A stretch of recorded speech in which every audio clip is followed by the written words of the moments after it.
this is Kate at the Library of Whispers, and today I'm going to read you a short story from this lovely book. It's by Hans Christian Andersen.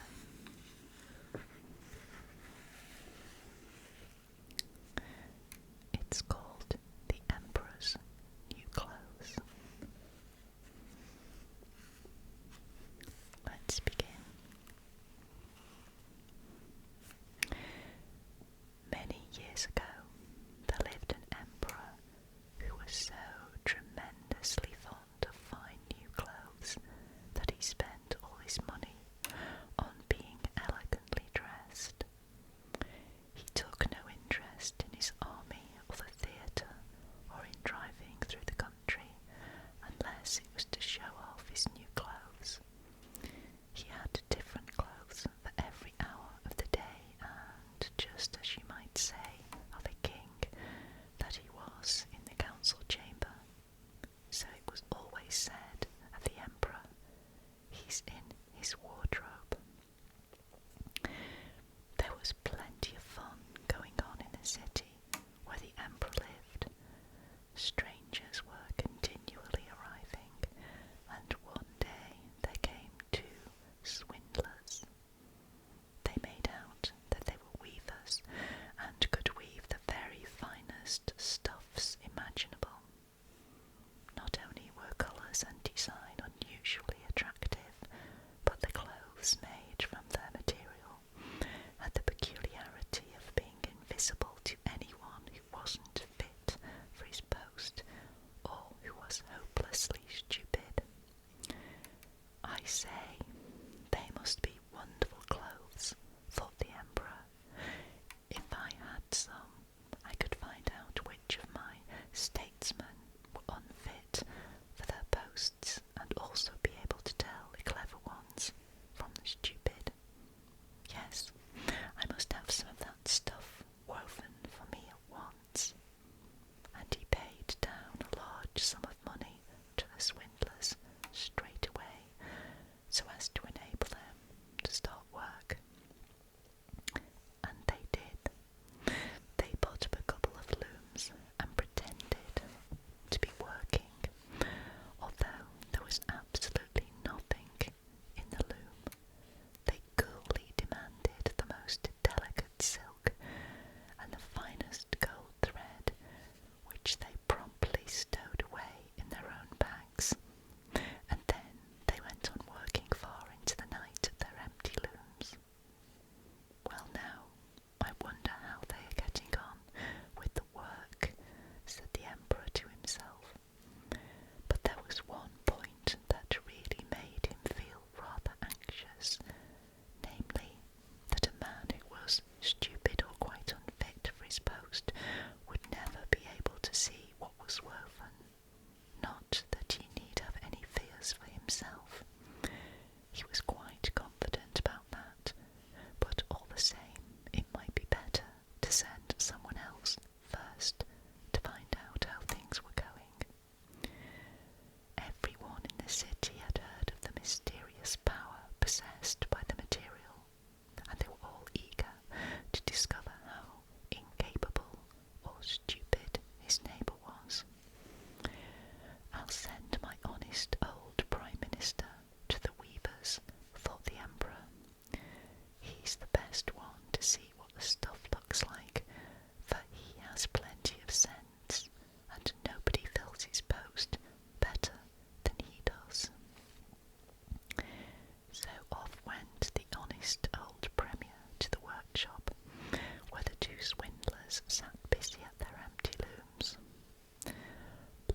I shall certainly tell the Emperor how pleased I am with it." "Ah, we're glad to hear that," said the swindlers, and they then gave details of the colours and the peculiar design. The old minister listened carefully, so as to be able to repeat all this when he came back to the Emperor, which he duly did. The swindlers now demanded more money, more silk, and more gold thread, but these would be required for weaving. They put it all into their own pockets. Not a thread came into the loom, while they went on working the empty frames as before. By and by, the Emperor sent another honest official to see how the weaving was getting on, and whether the stuff wouldn't soon be ready. The same thing happened to him as to the minister. He looked and looked, but as nothing was there but the empty looms, he couldn't see anything.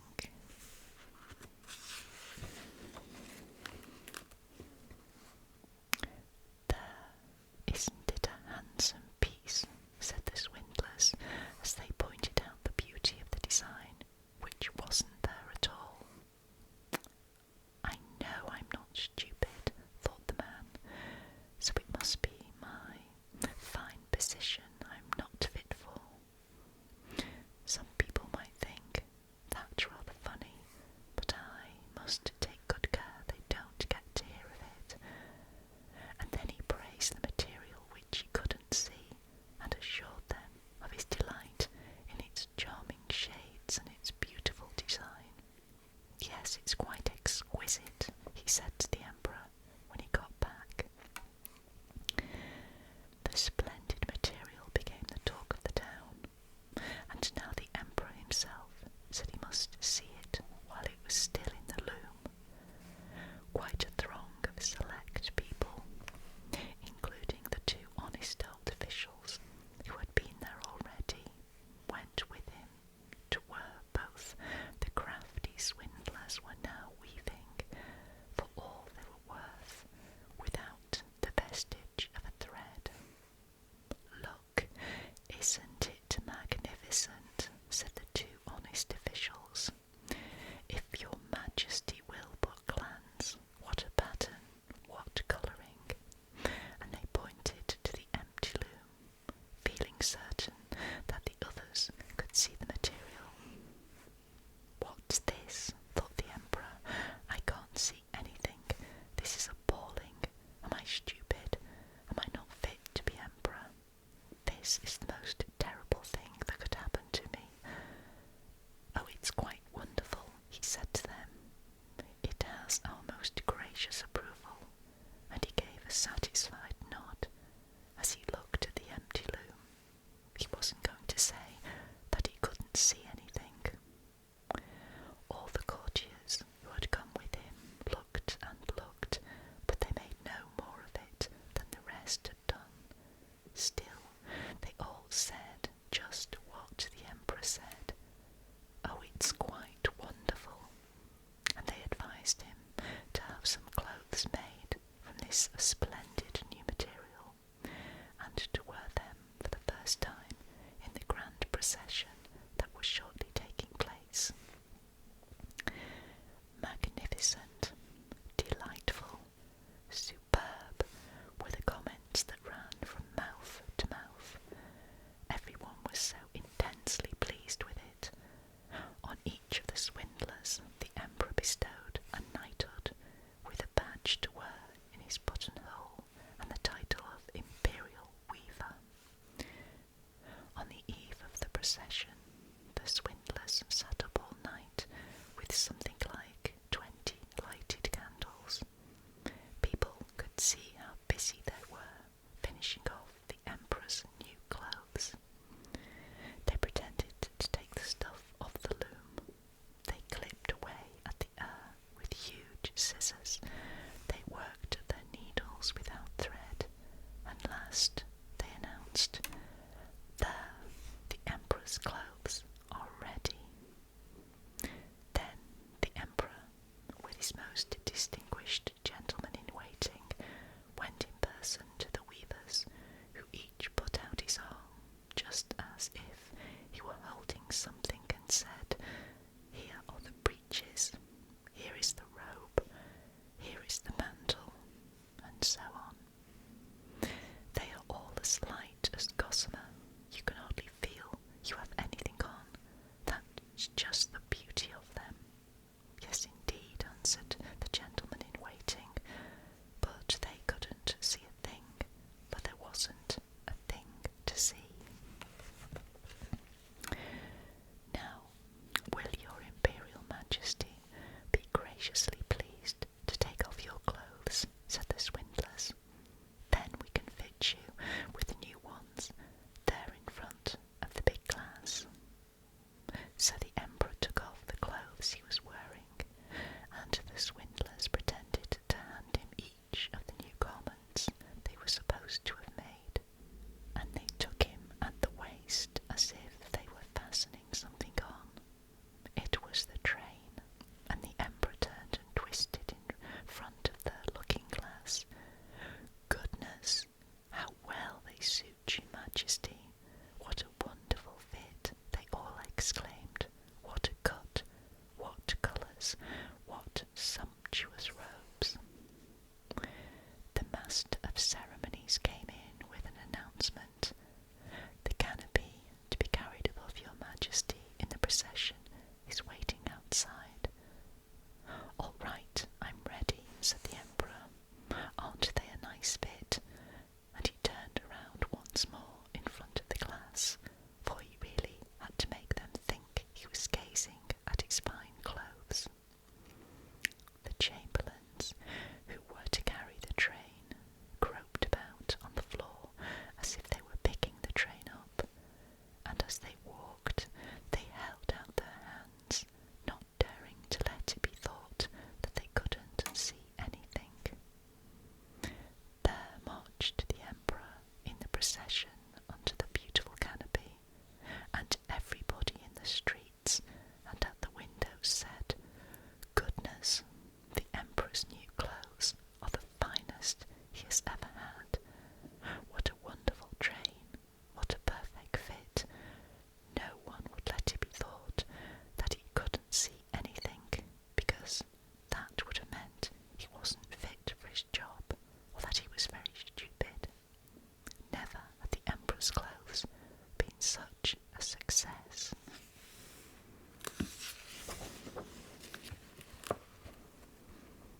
"But he hasn't got anything on," said a little child. "Goodness gracious, do you hear what the little innocent says?"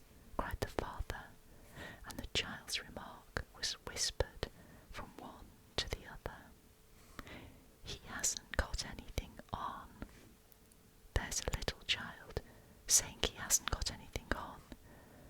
Well, but he hasn't got anything on," the people all shouted at last, and the Emperor felt most uncomfortable, for it seemed to him that the people were right, but somehow he thought to himself, "I must go through with it now, procession and all," and he drew himself up still more proudly, while his chamberlains walked after him, carrying the train that wasn't there.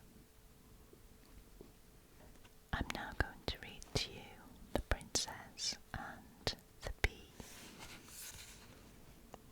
Once upon a time there was a prince who wanted to have a princess of his own, but she must be a proper princess. So he travelled all over the world in order to find such a one,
placed a pea on the bottom of the bed. Then she took 20 mattresses and laid them on top of the pea, and then again 20 of the softest feather beds on top of the mattresses. That's where the princess had to sleep for the night. In the morning they asked her how she had slept. Oh, dreadfully.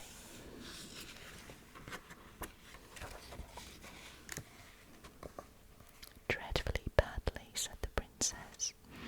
I hardly had a wink of sleep all night. Goodness knows what there was in the bed. I was lying on something so hard that I'm simply black and blue all over. It's perfectly dreadful. So then, of course, they could see that she really was a princess, because she had felt the bee right through the 20 mattresses and the 20 feather beds. Nobody but a real princess could have such a tender skin as that. And so the prince took her to wife, because now he knew that he had a proper princess, and the bee was sent to the museum, where it is still to be seen, unless someone has taken it. There, that's something like a story, isn't it? And now I'm going to read to you The Swineherd. Once upon a time there was a prince who hadn't much money, but he had a kingdom, and though this was quite small, it was large enough to marry on, and marry he would. Still, it was really rather bold of him to say straight out to the emperor's daughter, "Will you have me?"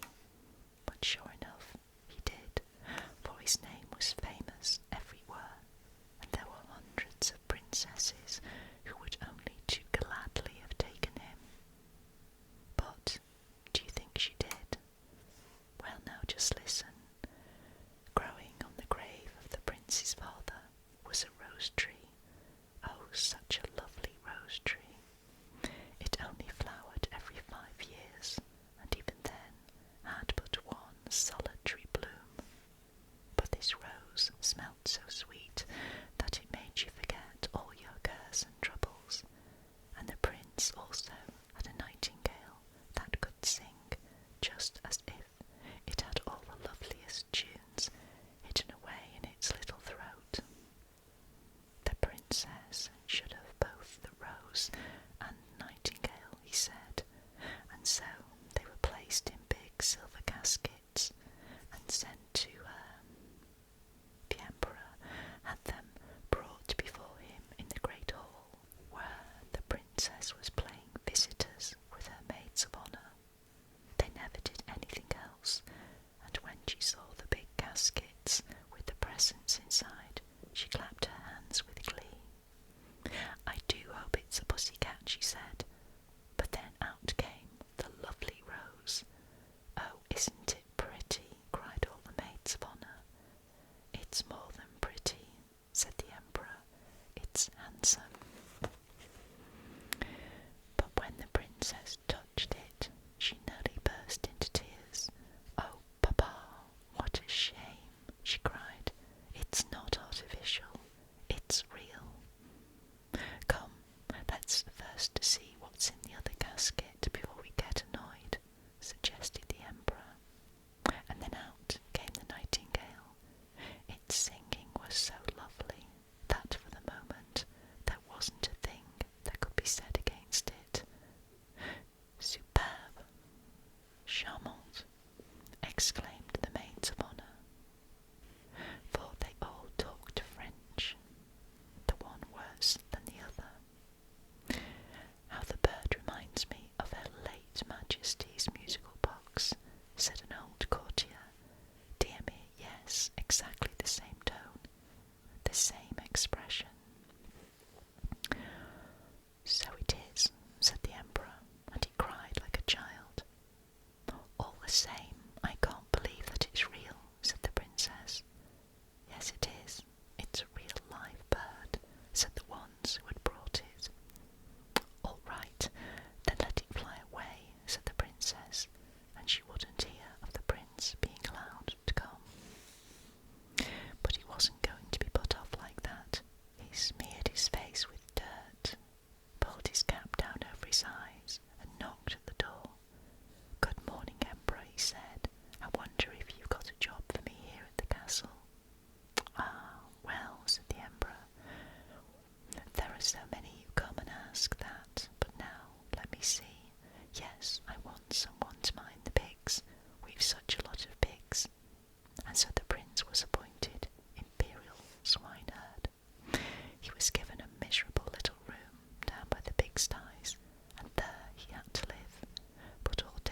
sat working, and by the evening he had made a lovely little pot with bells around it, and as soon as the pot boiled, these tinkled charmingly. They played the old tune of "Ah, my dear Augustine, our dreams are all done, done, done."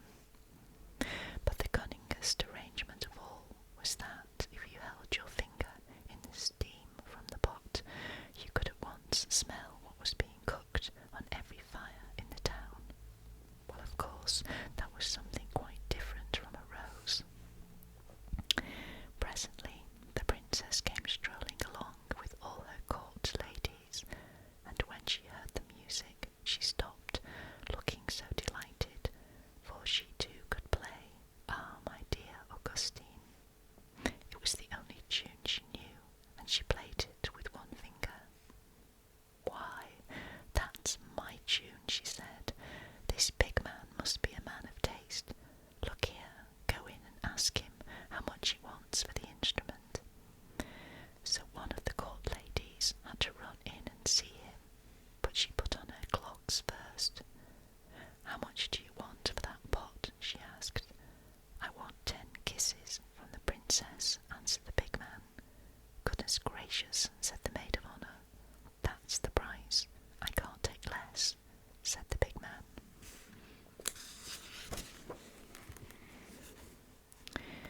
"Well, what does he say?" asked the princess.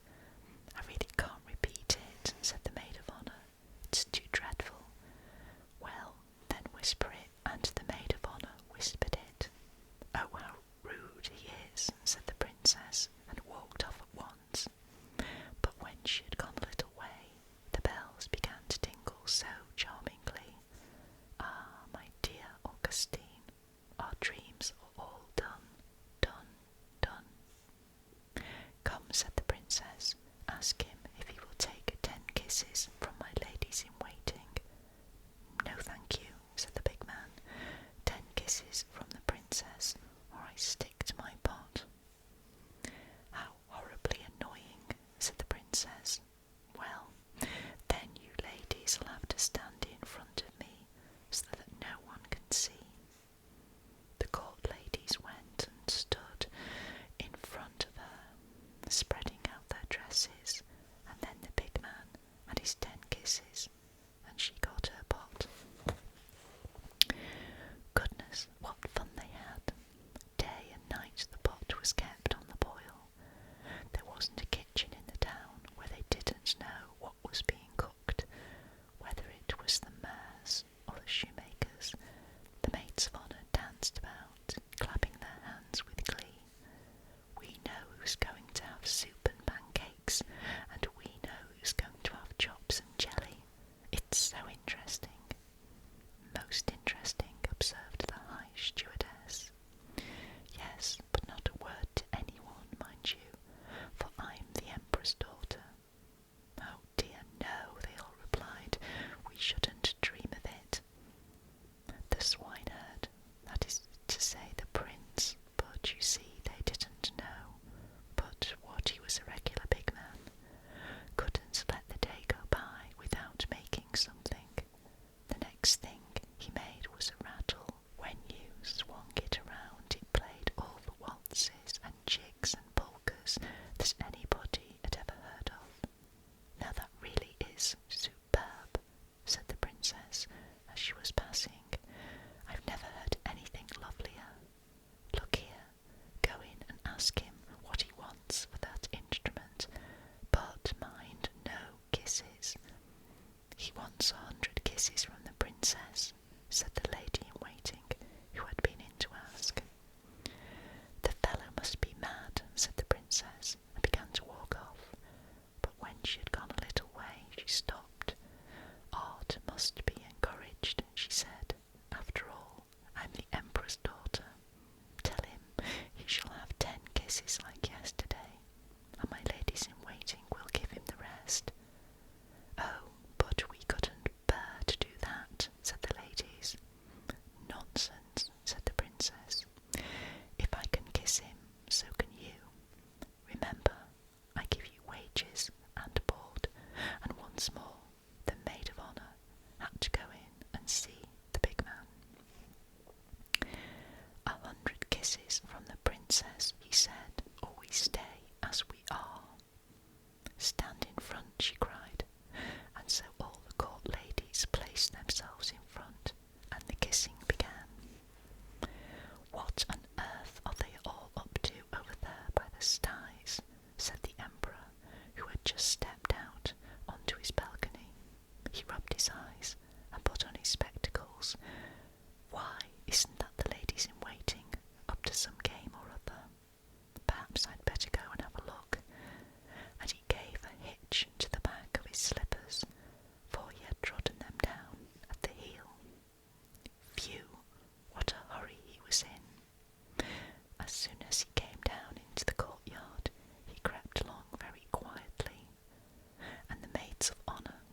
"What's all this?" he said, when he saw them kissing, and he slogged them over the head with his slipper, just as the young pigman was having his 86th kiss. "Out you get," said the Emperor, for he was furious, and both Princess and Swineherd were turned out of his kingdom. "Look, there," she sat crying, while the swineherd scolded her, and the rain came down in torrents. "Poor me," said the Princess, "if only I had accepted the handsome prince. Oh, I am so unhappy." The swineherd went behind a tree, wiped off the dirt from his face, threw away his old clothes, and now stepped forward in princely robes that were so magnificent that the princess couldn't help making a curtsy. "My dear, I've come to despise you," he said. "An honest prince you rejected. The rose and the nightingale were not to your taste, but the swineherd, you could kiss him for the sake of a musical box. Now you can have what you asked for." And with that he went into his kingdom, shut the door and bolted it, but she could stand outside if she cared to and sing, "Ah, my dear Augustine, our dreams are all done, done, done." And that ends the third story.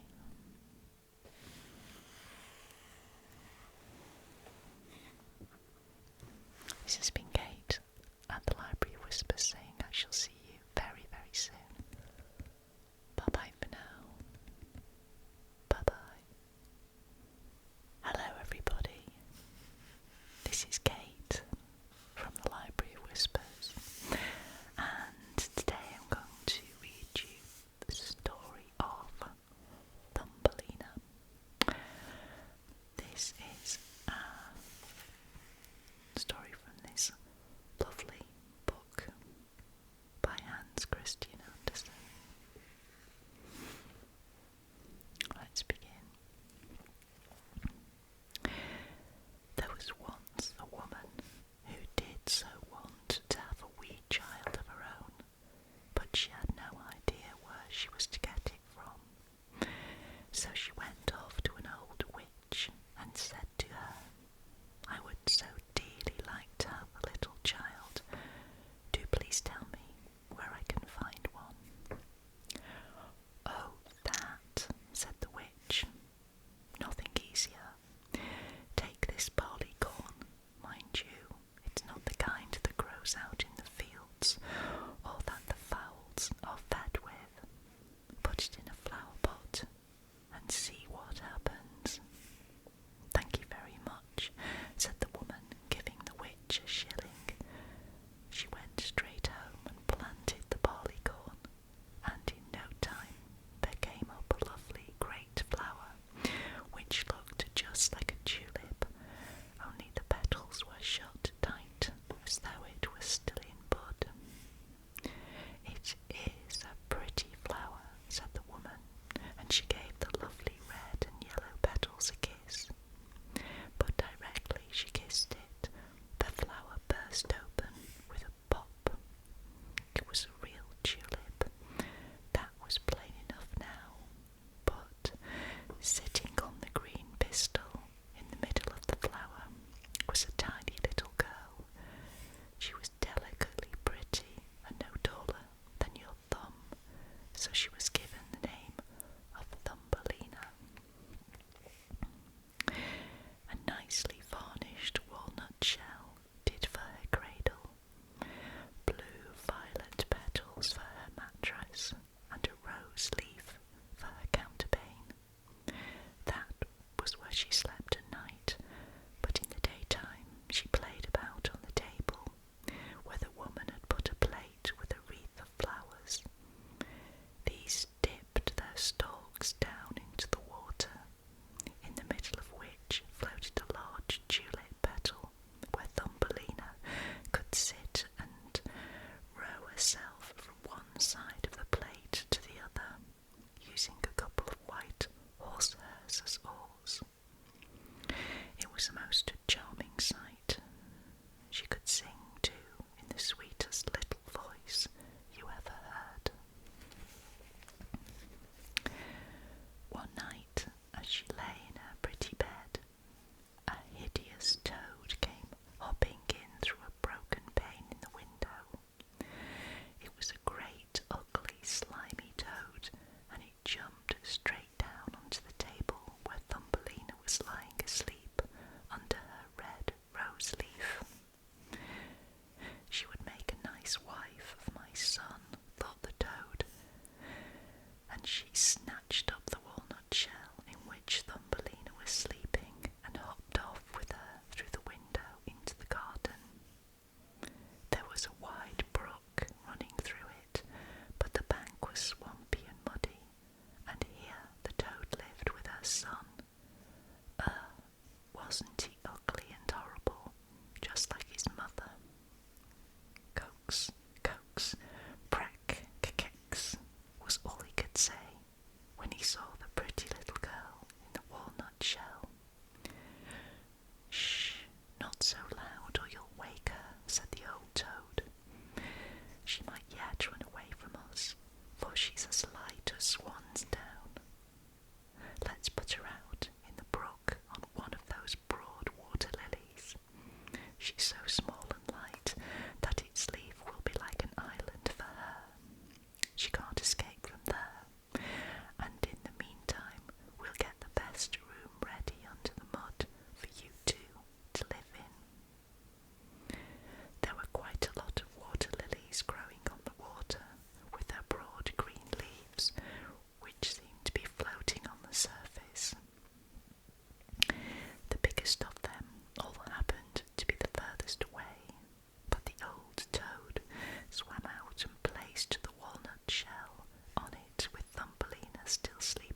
Just then a large cockchafer came flying up, and catching sight of her, clutched her around her slender waist and flew away with her up into a tree. But the green leaf went floating on, and the butterfly with it, because it had been tied to the leaf and couldn't manage to free itself. Gracious, what a fright it gave poor Thumbelina when the cockchafer flew up into the tree with her. Still, what upset her even more was the thought of the pretty white butterfly that she had tied to the leaf, for unless it could manage to free itself, it would certainly starve to death. But that didn't worry the cockchafer in the slightest. He settled beside her on the largest green leaf in the tree, gave her some nectar from the blossoms, and said how pretty she was, although she wasn't a bit like a cockchafer. Later on, all the other cockchafers living in the tree came to call on her. They stared at Thumbelina, and the young lady cockchafers shrugged their feelers. Why, she's only got 2 legs, they said. What a pitiable sight. She hasn't any feelers, they went on. She's so pinched in at the waist. She might almost be a human. Isn't she ugly? Exclaimed all the lady cockchafers. And yet Thumbelina was really so pretty. And that's what the cockchafer thought, who had carried her off. But when all the others kept saying how ugly she was, then at length he thought so too, and would have nothing to do with her. She could go where she liked. They flew with her down from the tree and sat her on a daisy. There she cried and cried, because she was so ugly that the cockchafers wouldn't have her, and all the time she was as beautiful as can be, as exquisite as the loveliest rose petal. Right through the summer, poor Thumbelina lived quite alone in that enormous wood. She took blades of grass and plaited herself a bed, which she hung under a large dog leaf, so as to be out of the rain. She got her food from the honey in the flowers, and her drink from the morning dew on the leaves, and in this way summer and autumn went by. But now came winter, the long, cold winter. All the birds that had sung to her so beautifully now flew away. The trees and flowers withered. The great dog leaf she had been living under furled itself into nothing but a faded yellow stalk.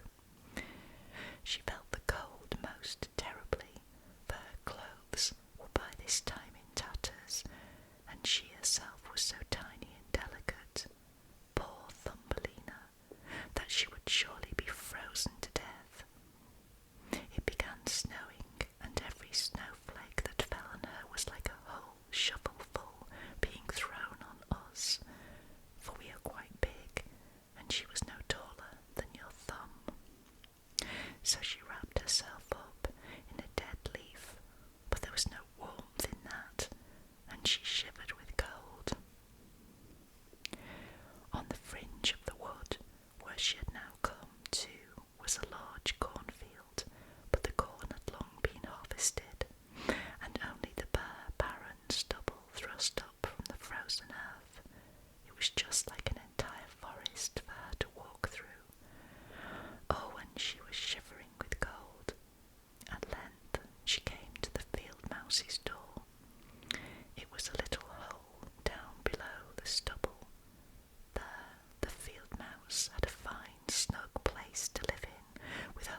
wears such a lovely black velvet coat.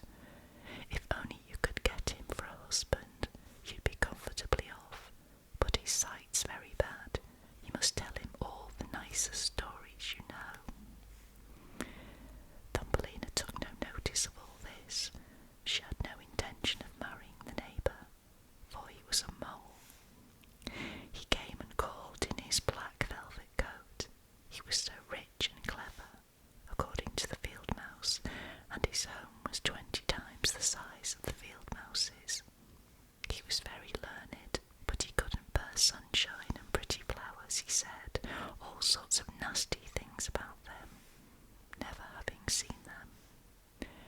Thumbelina had to sing, and she sang both Ladybird, Ladybird, Fly Away Home, and Ring-a-Ring-a Roses, and the mole fell in love with her because of her pretty voice, but he didn't say anything. He was much too cautious a man for that. He had lately dug a long passage for himself through the earth, leading from his house to theirs. Here the field mouse and Thumbelina were invited to stroll whenever they cared to, but he told them not to be afraid of the dead bird lying in the passage. It was a whole bird with beak and feathers that had evidently only just died as the winter began, and was now buried in the very spot where he had made his underground passage. The mole took a bit of touchwood in his mouth, for in the dark that shines just like fire, and went ahead to give them a light in the long dark passage. When they came to where the dead bird was lying, the mole tilted his broad snout up to the ceiling and thrust through the earth, making a large hole through which the light could penetrate. In the middle of the floor lay a dead swallow with its pretty wings folded close in to its sides, and head and legs tucked in beneath its feathers. The poor bird must have died of cold. Thumbelina felt so sorry for it. She was very fond of all the little birds that had sung and twittered for her so sweetly right through the summer. But the mole kicked at it with his stumpy legs, saying, "That won't chirp any more. How wretched it must be to be born a little bird. Thank goodness no child of mine ever will be. A bird like that has of course nothing but its twitter, and it's bound to starve to death when the winter comes." "Just what I'd expect to hear from a sensible man like you," said the field mouse. "What has a bird to show for all its twittering? When winter comes, it must starve and freeze, but I suppose that's considered a great thing."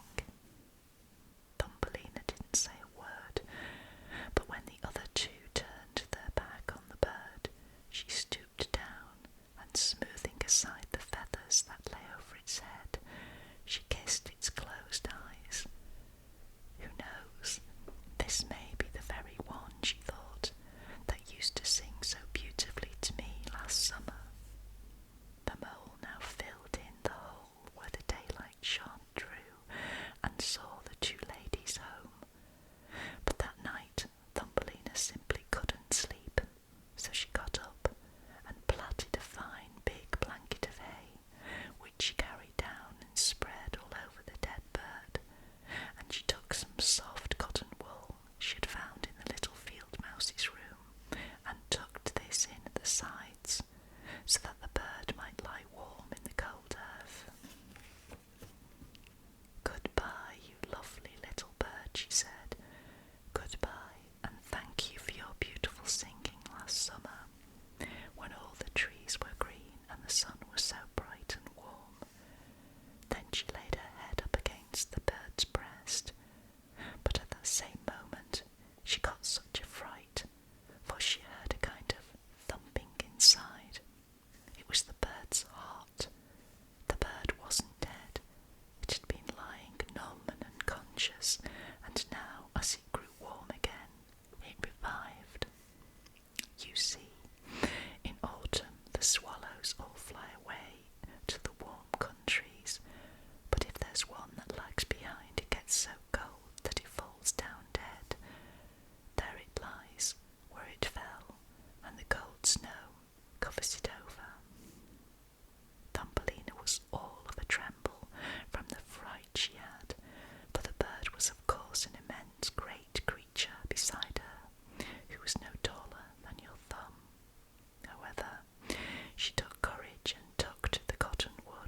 still more closely around the poor swallow, and fetched a curled mint leaf that she had been using herself for a counterpane, and spread this over the bird's head.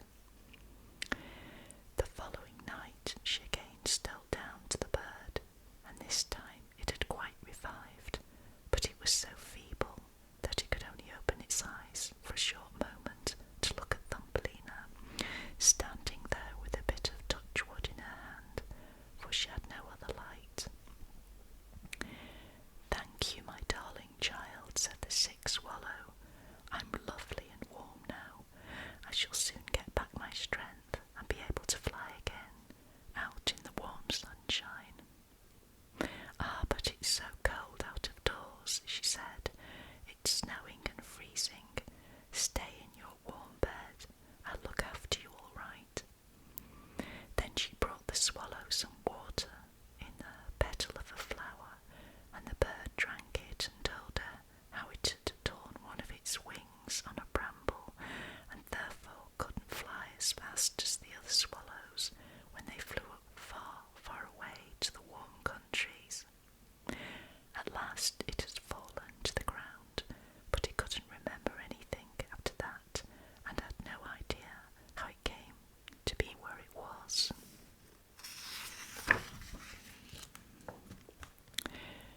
The swallow now remained here all through the winter, and Thumbelina took care of it, and grew very fond of it. Neither the mole nor the field mouse heard anything at all about this.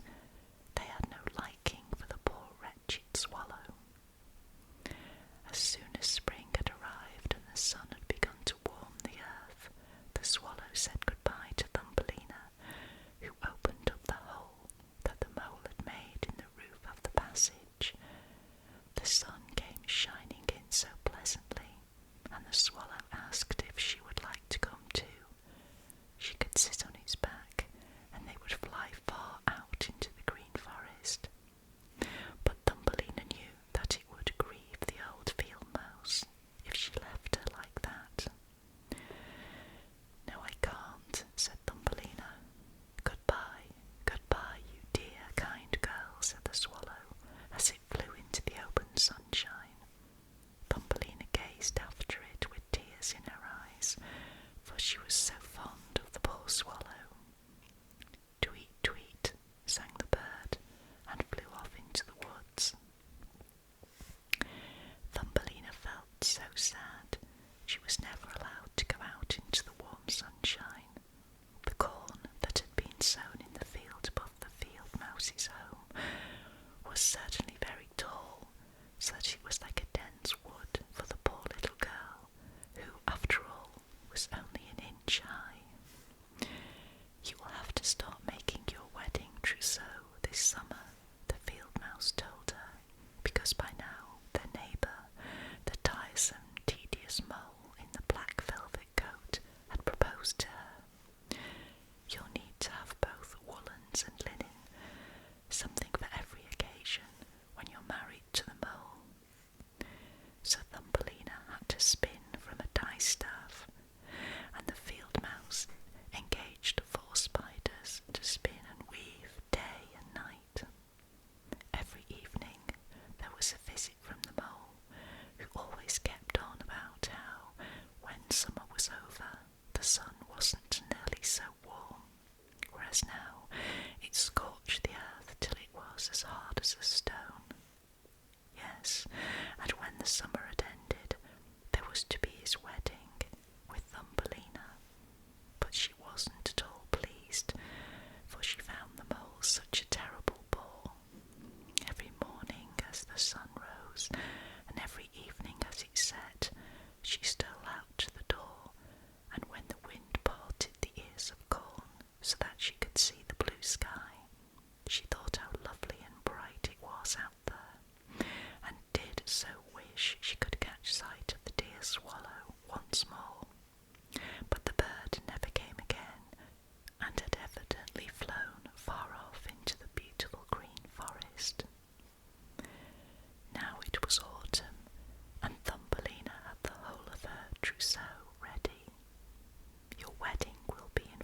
next time, the field mouse told her, but Thumbelina wept and said she wouldn't marry the tedious mole. Hoity-toity, said the field mouse, don't you be so big-headed, or I'll bite you with my white teeth. Why, he's a splendid husband for you. The queen herself hasn't anything like his black velvet coat. His kitchen and cellar are both of the best. You ought to thank heaven he's yours.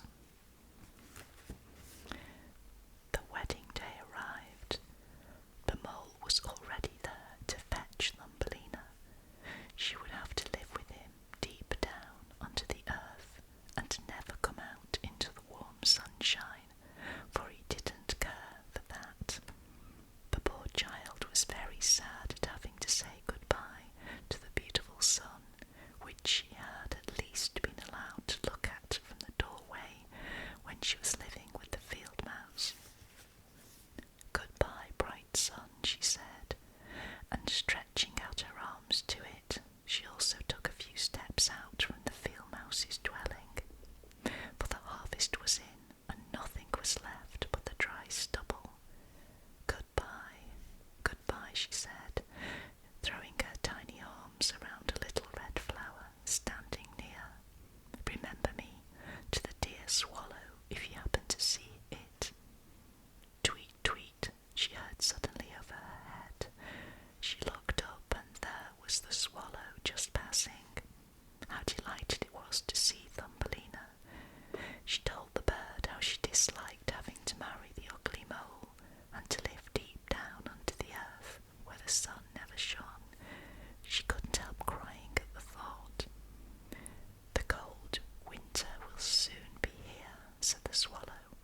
I'm going far away to the warm countries. Will you come with me?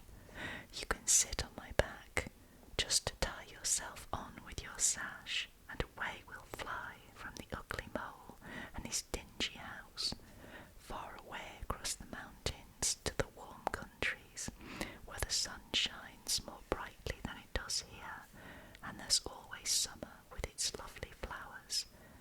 Dear little Thumbelina, do come with me, you who saved my life when I lay frozen stiff in that dismal cellar. Yes, I'll come with you, said Thumbelina. She climbed on to the bird's back, setting her feet on its outstretched wings and tying her sash to one of the strongest feathers. Then the swallow flew high up into the air, over lake and forest, high up over the great mountains of eternal snow. Thumbelina shivered in the cold air, but then she snuggled in under the bird's warm feathers, merely poking out her little head to look at all the loveliness stretched out beneath her. And at last they reached the warm countries. The sun was shining there much more brightly than with us, and the sky looked twice as far off. On walls and slopes grew the finest black and white grapes, and in the woods hung lemons and oranges. The air smelt sweetly of myrtle and curled mint, and the most delightful children darted about on the roads playing with large gay-coloured butterflies.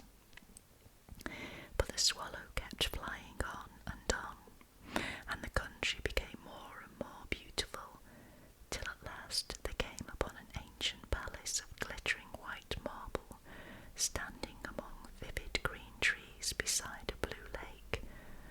Vines went curling up round the tall pillars, and right at the top were a number of swallows' nests. One of these was the home of the swallow that had brought Thumbelina on its back. Here's my house, cried the swallow.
exquisite wings on his shoulders.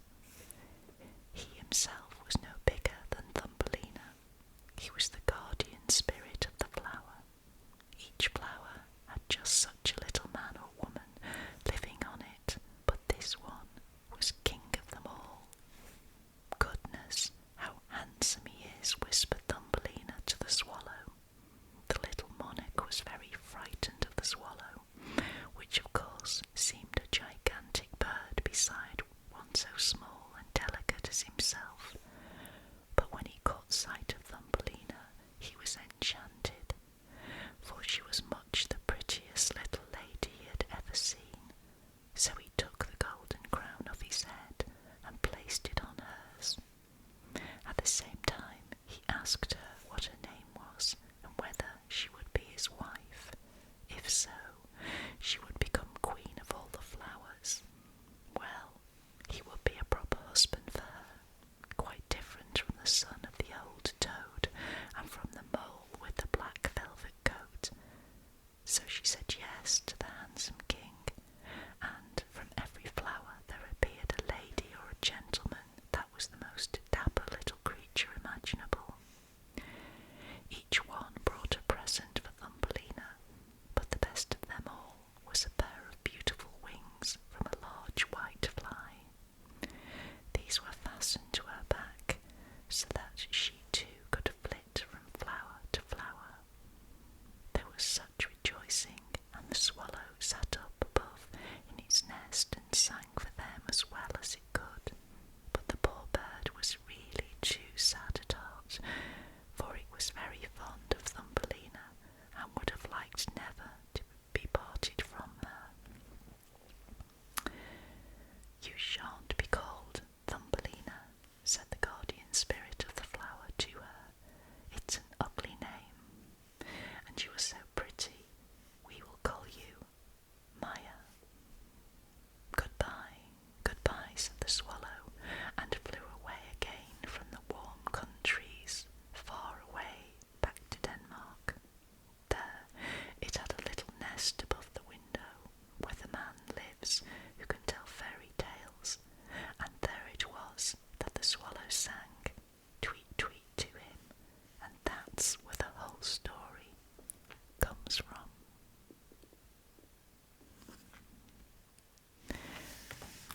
I hope you enjoyed that story of Thumbelina. This has been Kate at the Library of Whispers saying, I shall see you very, very soon. Bye bye for now. Bye bye. Hello everybody. This is Kate at the Library of Whispers, and today we're going to read some fairy stories from this lovely book. These are stories by Hans Christian Andersen, and the book was sent to me by a very kind and lovely subscriber.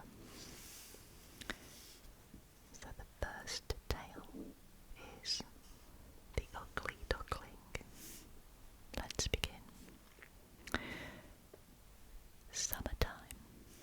How lovely it was out in the country, with the wheat standing yellow, the oats green, and the hay all stacked down in the grassy meadows. And there went the stork on his long red legs, chattering away in Egyptian, for he had learnt that language from his mother. The fields and meadows had large woods all around, and in the middle of the woods there were deep lakes. Yes, it certainly was lovely out in the country. Bathed in sunshine stood an old manor house with a deep moat around it, and growing out of the wall, down by the water, were huge dock leaves. The biggest of them were so tall that little children could stand upright underneath. The place was as tangled and twisty as the densest forest, and here it was that a duck was sitting on her nest. It was time for her to hatch out her little ducklings.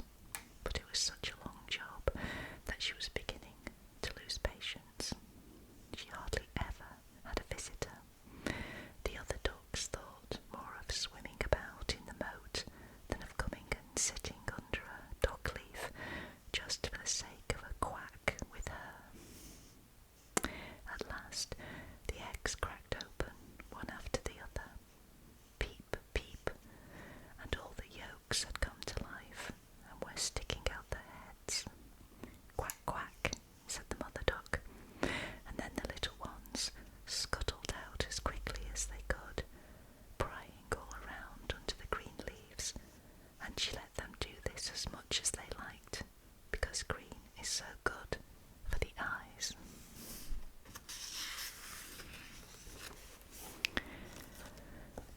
Oh, how big the world is, said the ducklings, and they certainly had much more room now than when they were lying in the egg. Do you suppose this is the whole world? Said their mother. Why, it goes a long way past the other side of the garden, right into the parson's field, but I've never been so far as that. Well, you're all out now, I hope, and she got up from her nest. No, not all. The largest egg is still here. However long will it be? I can't bother about it much more. And she went on sitting again. Well, how's it going? Asked an old duck who came to pay a call. There's just this one egg that's taking such a time, said the sitting duck. It simply won't break. But just look at the others, the loveliest ducklings I've ever seen. They all take after their father. The wretch, why doesn't he come and see me? Let's have a look at the egg, which won't crack, said the old duck. I'll bet it's a turkey's egg. That's how I was bamboozled once. The little ones gave me no end of trouble, for they were afraid of the water. Fancy that. I just couldn't get them to go in. I quacked and clacked, but it was no good. Let's have a look at the egg. Aye, that's turkey's egg. Depend upon it. Let it be and teach the others to swim. I think I'll just sit a little while yet, said the duck. I've been sitting so long that it won't hurt to sit a little longer. Please yourself, said the old duck, and away she waddled. At last the big egg cracked. There was a peep peep from the young one as he tumbled out, looking so large and ugly. The duck glanced at him and said, My, what a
plants its toes out, like father and mother.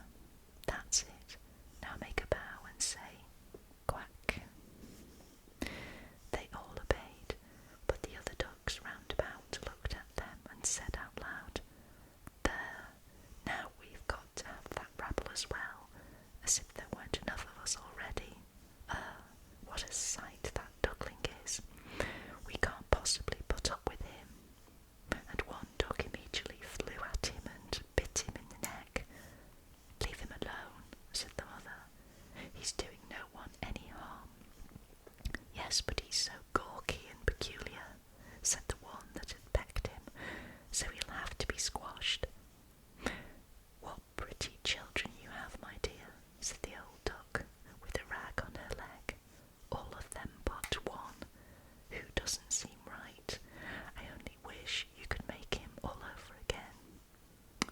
No question of that, my lady, said the duckling's mother.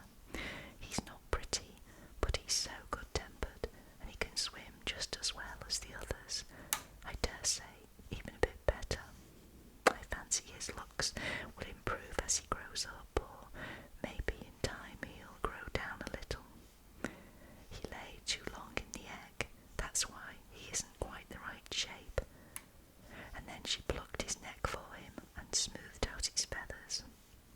Anyhow, he's a drake, and so it doesn't matter so much, she added. I feel sure he'll turn out pretty strong and be able to manage all right. The other ducklings are charmed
sunshine, and he got such a curious longing to swim in the water that he couldn't help it.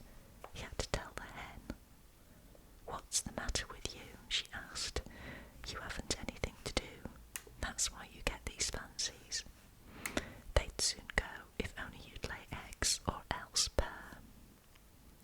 "But it's so lovely to swim in the water," said the duckling. "So lovely to tuck your head in it and dive down to the bottom." "Most enjoyable, I'm sure," said the hen. "You must have gone crazy. Ask the cat about it. I've never met anyone as clever as he is. Ask him if he's fond of swimming or diving. I say nothing of myself. Ask our old mistress, the wisest woman in the world. Do you suppose that she's keen on swimming and diving?" "You don't understand me," said the duckling. "Well, if we don't understand you, I should like to know who would. Surely you'll never try and make out you are wiser than the cat and the mistress, not to mention myself. Don't be silly, child. Give thanks to your Maker for all the kindness you have met with.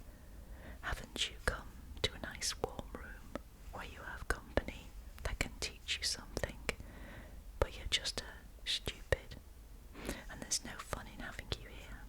You may take my word for it. If I say unpleasant things to you, it's all for your good. That's just how you can tell which are your real friends. Only see that you lay eggs and learn how to purr or give out sparks." "I think I'll go out into the wide world," said the duckling. "Yes, do," said the hen. And so the duckling went off. He swam in the water. He dived down. But none of them would have anything to do with him because of his ugliness. Autumn now set in. The leaves in the wood turned yellow and brown. The wind seized them and whirled about them, while the sky above had a frosty look. The clouds hung heavy with hail and snow, and the raven who perched on the fence kept squawking. Ow, ow. He felt so cold. The very thought of it gave you the shivers. Yes, the poor duckling was certainly having a bad time. One evening, when there was a lovely sunset, a whole flock of large, handsome birds appeared out of the bushes. The duckling had never seen such beautiful birds, all glittering, white with long, graceful necks. They were swans.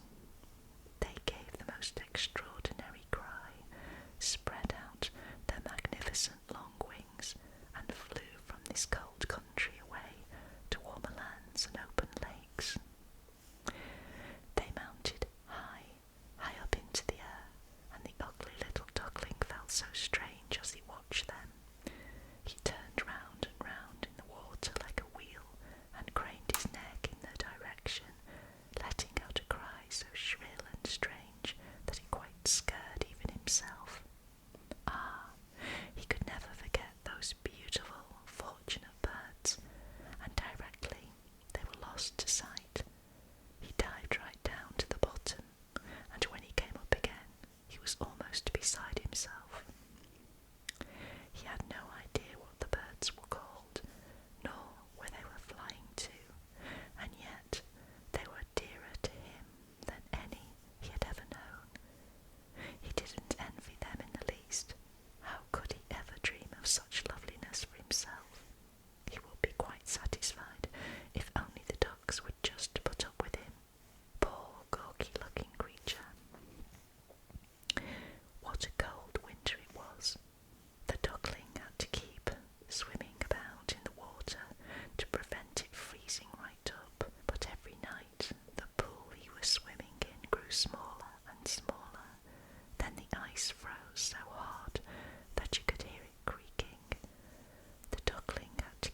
mischief and fluttered in panic right up into the milk bowl, so that the milk slopped over into the room.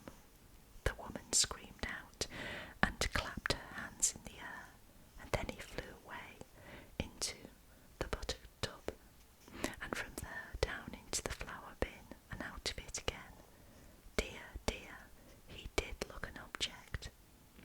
The woman screamed at him and hit at him with the tongs, and the children tumbled over each other trying to catch him. How they laughed and shouted. It was a good thing the door was open. The duckling darted out into the bushes and sank down, dazed, in the new fallen snow. But it would be far too dismal to describe all the want and misery. The duckling had to go through during that hard winter. He was sheltering among the reeds on the marsh when the sun began to get warm again and the larks to sing. Beautiful spring had arrived. Then all at once he tried his wings. The whir of them was louder than before, and they carried him swiftly away. Almost before he realized it, he found himself in a big garden with apple trees in blossom and sweet-smelling lilac that dangled from long green boughs right over the winding stream. Oh, it was so lovely here in all the freshness of spring, and straight ahead, out of the thicket, came 3 beautiful white swans, ruffling their feathers and floating so lightly on the water. The duckling recognised the splendid creatures and was overcome with a strange feeling of melancholy. I will fly across to them, those royal birds. They will peck me to death for daring, ugly as I am, to go near them. Never mind, better to be killed by them than be nipped by the ducks, pecked by the hens, kicked by the girl who minds the poultry, and suffer hardship in winter.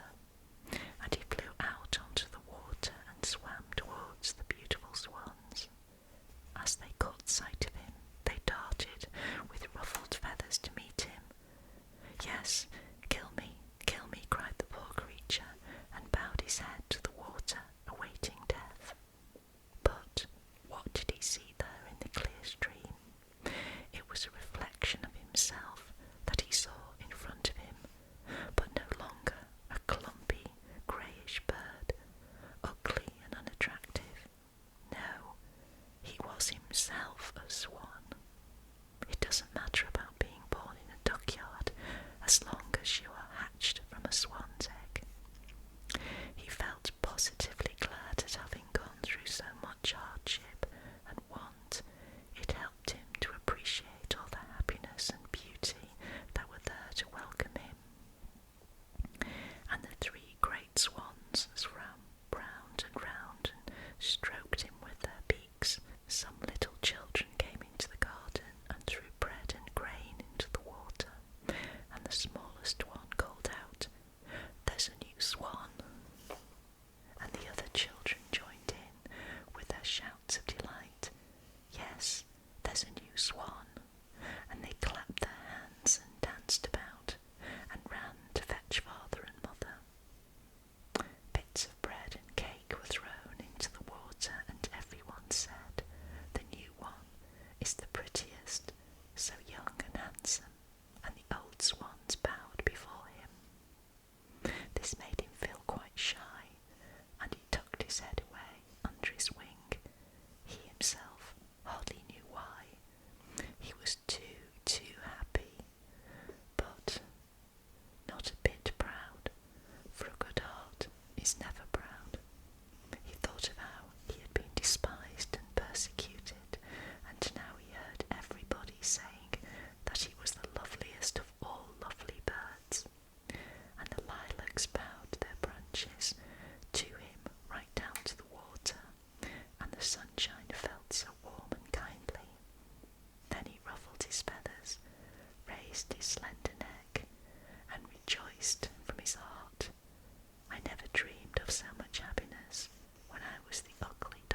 This lovely book was sent to me a few months ago by a very kind and lovely subscriber,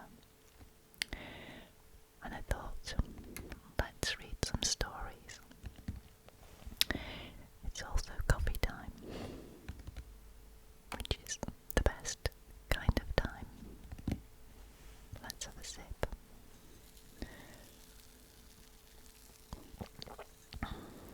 This is a Tassimo latte. It's got chocolate sprinkles on the top. Okay, I've already picked out a story.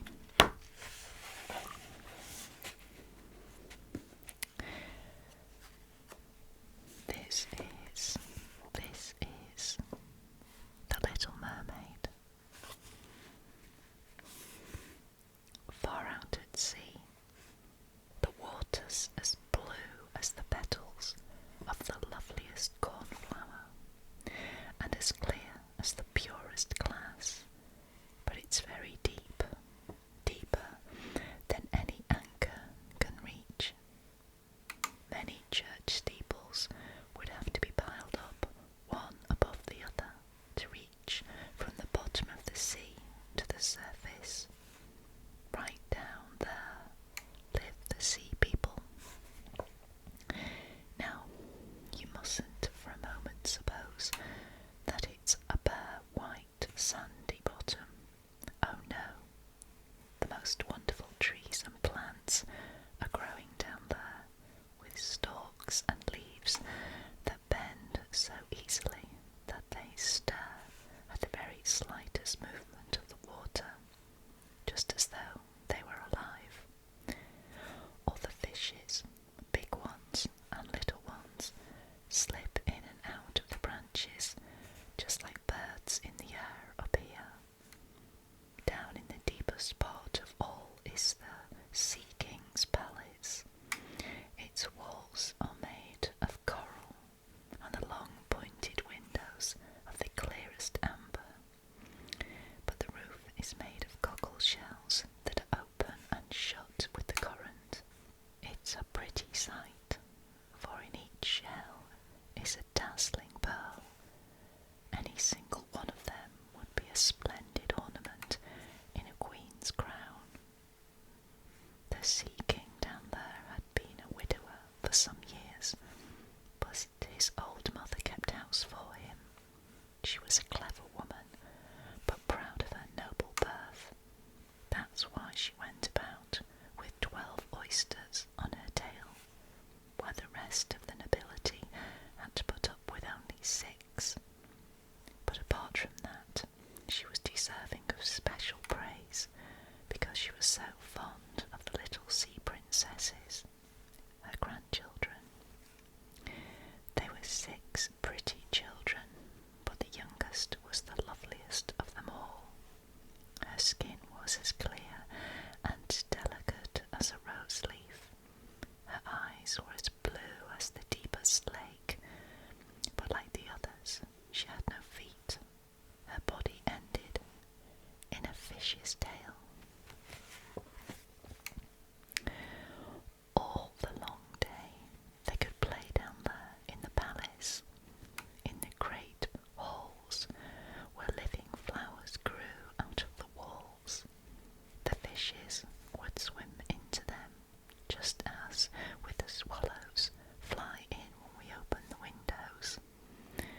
But the fishes swam right up to the little princesses, fed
ships, she would have nothing but the red rose flowers that were like the sun high above, and a beautiful marble statue.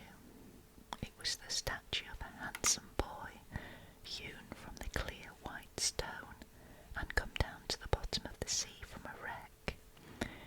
Beside the statue she planted a red rose weeping willow, which grew splendidly and let its fresh foliage droop over the statue right down to the blue sandy bottom.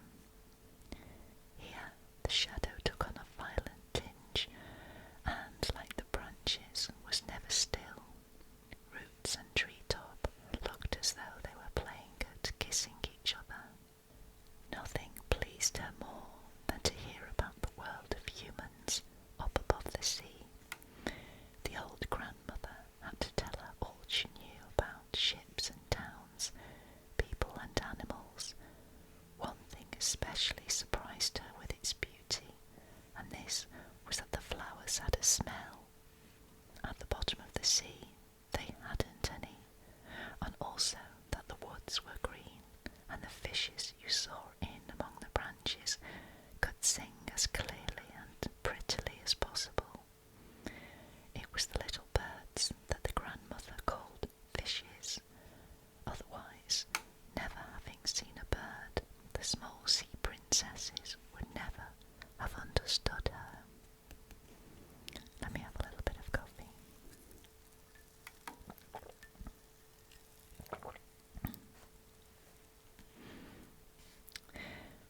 As soon as you're 15, the grandmother told them, you shall be allowed to rise to the surface and to sit in the moonlight on the rocks and watch the great ships sailing past. You shall see woods and towns. That coming year, one of the sisters was to have her 15th birthday, but the rest of them, well, they were each 1 year younger than the other, so the youngest of them had a whole 5 years to wait before she could rise up from the bottom and see how things are with us.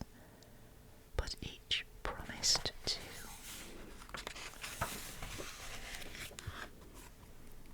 tell the others what she had seen and found most interesting on the first day, but their grandmother didn't really tell them enough. There were so many things they were longing to hear about. None of them was so full of longing as the youngest, the very one who had most time to wait and was so silent and thoughtful.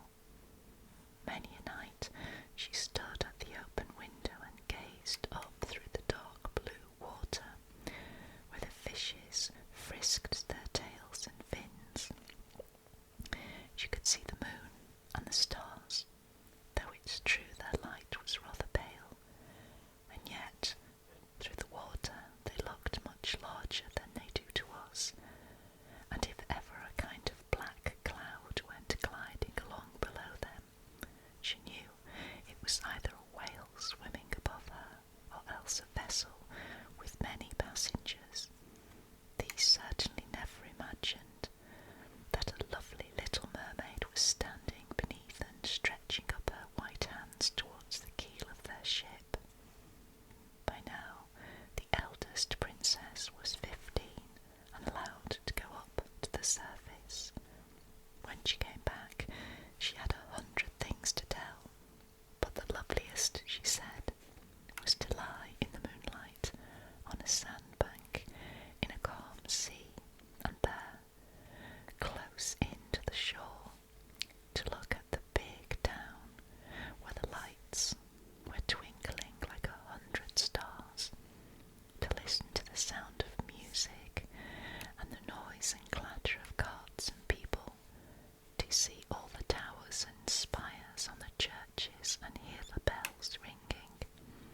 And just because she couldn't get there, it was this above everything that she longed for. Oh, how the younger sister drank it all in, and when later in the evening she stood at the open window and gazed up through the dark blue water,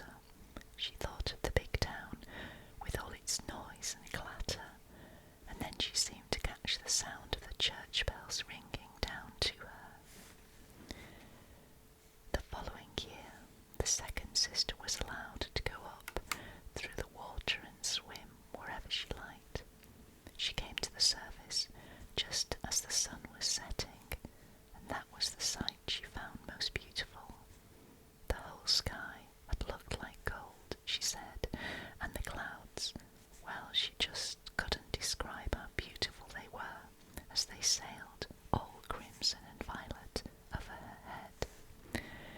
And yet, much faster than they, a flock of wild swans flew like a long white veil across the water where the sun was setting. She swam off in that direction, but the sun sank, and its rosy light was swallowed up by the sea and cloud. The year after that, the third sister went up. She was the boldest of them all, and she swam up a wide river that flowed into the sea. She saw delightful green slopes with grapevines. Manors and farms peeped out among magnificent woods. She heard all the birds singing, and the sun was so hot that she often had to dive under the water to cool her burning face. In a small cove, she came upon a swarm of little human children splashing about quite naked in the water. She wanted to play with them, but they ran away terrified, and a little black animal came up. It was a dog. She had never seen a dog before. It barked at her so dreadfully that she got frightened and made for the open sea. But never could she forget the magnificent woods, the green slopes, and the darling children who could swim on the water, although they had no fish's tails. The fourth sister was not so bold. She kept far out in the wild waste of ocean, and told them that was just what was so wonderful. You could see for miles and miles around you, and the sky hung above like a big glass bell. She had seen ships, but a long way off, looking like seagulls. The jolly dolphins had been turning somersaults, and enormous whales had spurted up water from their nostrils, so that they seemed to be surrounded by 100 fountains. And now it was the turn of the fifth sister. Her birthday happened to come in winter, and so she saw things that the others hadn't seen the first time. The sea appeared quite green, and great icebergs were floating about. They looked like pearls, she said, yet were much larger than the church towers put up by human beings. They were to be seen in the most fantastic shapes, and they glittered like diamonds. She had sat down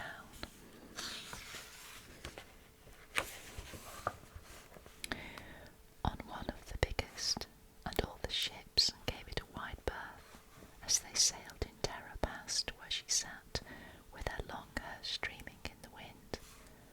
But late in the evening the sky became overcast with clouds. It lightened and thundered as the dark waves lifted the great blocks of ice right up, so that they flashed in the fierce red lightning. All the ships took in sail, and amidst the general horror and alarm, she sat calmly on her floating iceberg and watched the blue lightning zigzag into the glittering sea. A bit more coffee.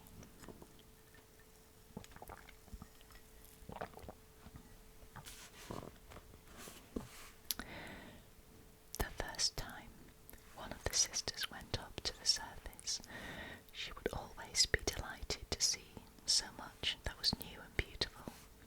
But afterwards, when they were older and could go up as often as they liked, it no longer interested them. They longed to be back again, and when a month had passed, they said that, after all, it was the nicest down below. It was such a comfort to be home. Often of an evening the five sisters used to link arms and float up together out of the water. They had lovely voices, more beautiful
soon be off our hands," said her grandmother, the old dowager queen.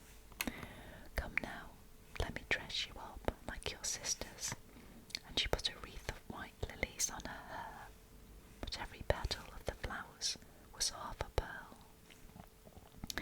And the old lady made 8 big oysters nip tight onto the princess's tail to show her high rank. "Oh, that hurts," said the little mermaid. "Yes," said the grandmother, "one can't have beauty for nothing." How she would have liked to shake off all this finery and put away the heavy wreath. The red flowers in her garden suited her much better, but she didn't dare make any change. "Goodbye," she said, and went up through the water, as light and clear as a bubble. The sun had just set as she put her head up out of the sea, but the clouds had still a gleam of rose and gold, and up in the pale pink sky the evening star shone clear and beautiful. The air was soft and fresh, and the sea dead calm. A large 3-masted ship was lying there, with only one sail hoisted, because not a breath of wind was stirring, and sailors were lolling about in the rigging and on the yards.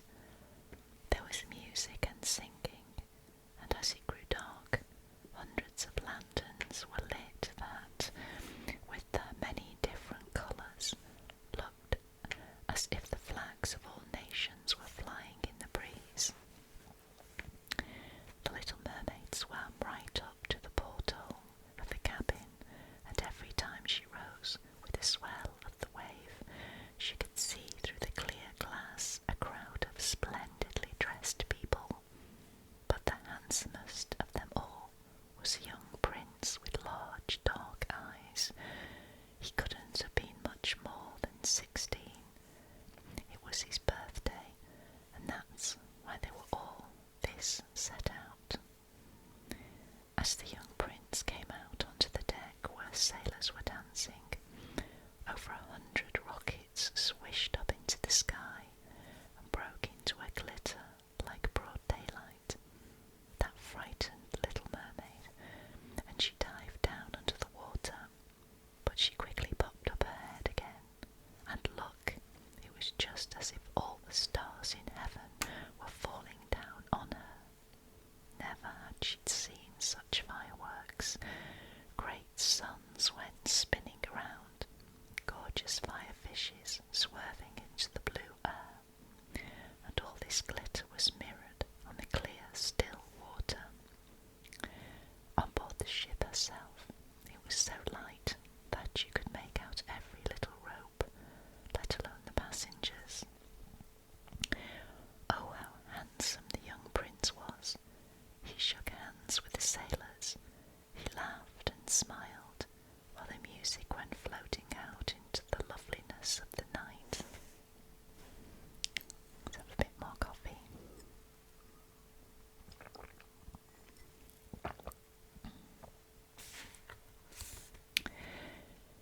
It grew late, but the little mermaid couldn't take her eyes off the ship and the beautiful prince. The coloured lanterns were put out, the rockets no longer climbed into the sky, and the cannon were heard no more. But deep down in the sea there was a mumbling and a rumbling. Meanwhile, the mermaid stayed on the water, rocking up and down so that she could look into the cabin. But the ship now gathered speed. One after another her sails were spread. The waves increased. Heavy clouds blew up and lightning flashed in the distance.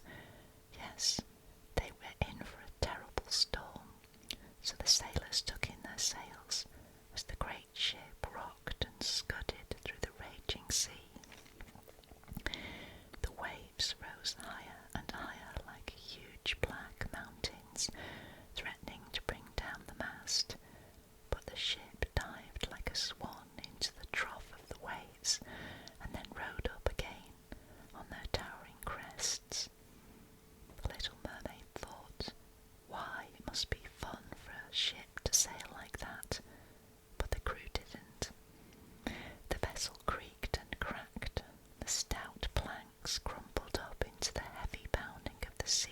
towards the ship. The mast snapped in the middle like a stick, and then the ship gave a lurch to one side as the water came rushing into the hold. At last the Little Mermaid realised that they were in danger. She herself had to look out for beams and bits of wreckage that were drifting on the water. One moment it was so pitch dark that she couldn't see a thing, but then when the lightning came it was so bright that she could make out everyone on board. It was now a case of each man for himself. The young prince was the one she was looking for, and as the ship broke up, she saw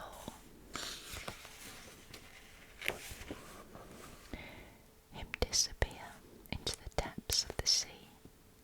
Just for one moment she felt quite pleased, for now he would come down to her. But then she remembered that humans can't live under the water, and that only as a dead man could he come down to her father's palace. No, he mustn't die. So she swam in among the drifting beams and planks, with no thought for the danger of being crushed by them. She dived deep down and came right up again among the waves, and at last she found the young prince. He could hardly swim any longer in the heavy sea.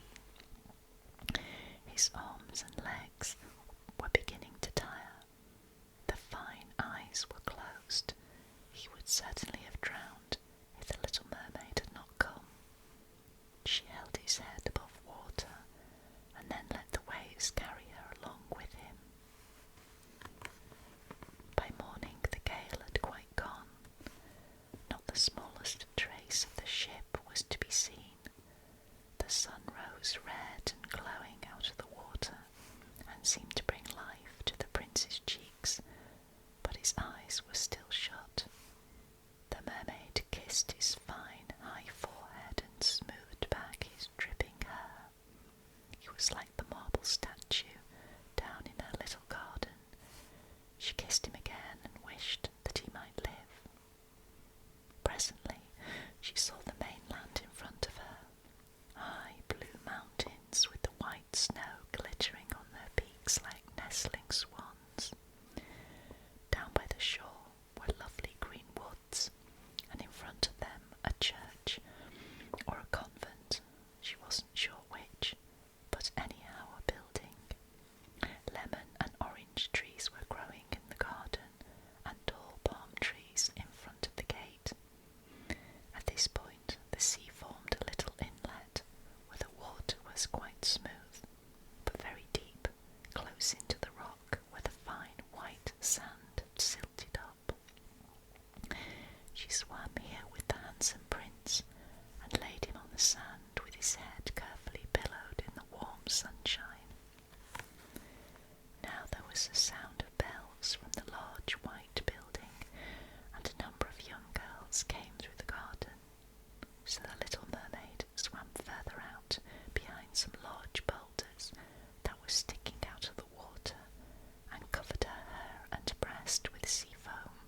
which the sun shone down onto the water and the beautiful plants growing in the great pool. Now she knew where he lived, and many an evening and many a night she would come to the surface at that spot. She swam much closer to the shore than any of the others had ever dared. She even went up the narrow creek onto the fine marble balcony that threw its long shadow across the water. Here she would sit and gaze at the young prince, who imagined he was quite alone in the clear moonlight. Often in the evening she saw him go out to the strains of music in his splendid vessel that was dressed with flags. She peeped out from among the green rushes, and when the wind caught her long silvery veil and someone saw it, they fancied it was a swan spreading its wings. On many nights, when the fishermen were at sea with their torches, she heard them speaking so well of the young prince, and that made her glad.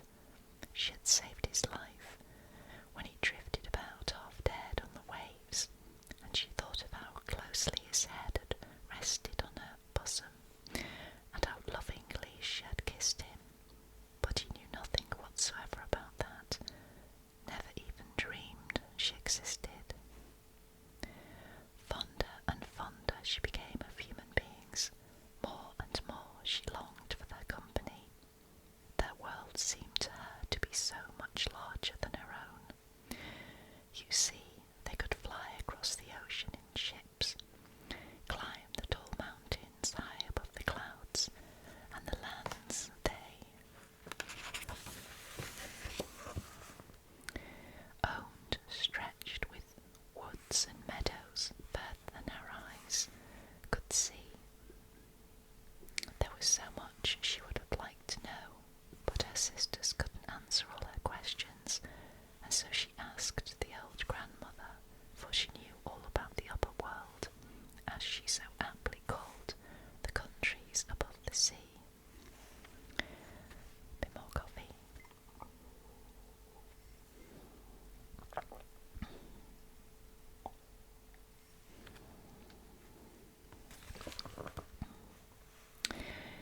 If people don't drown, asked the Little Mermaid, can they go on living forever?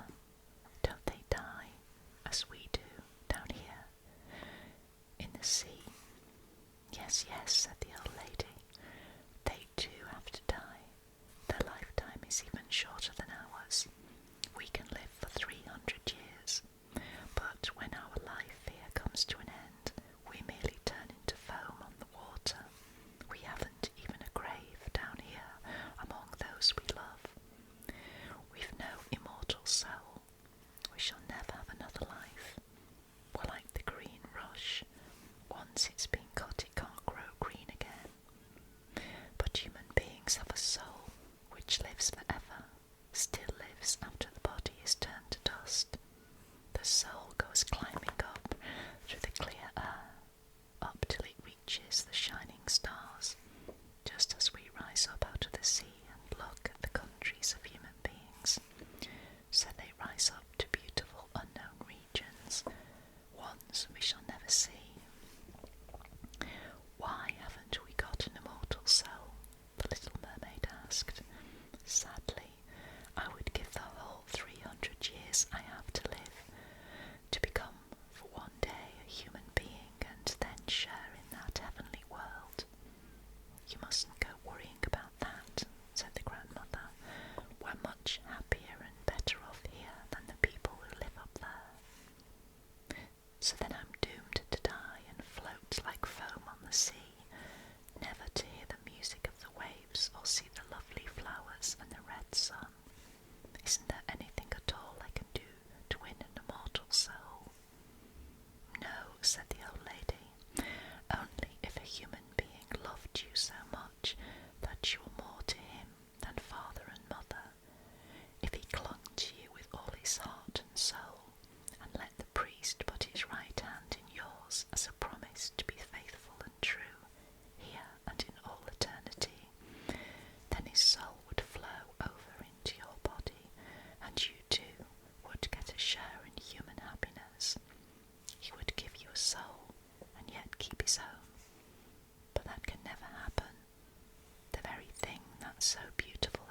sea, your fish's tail seems ugly to people on the earth.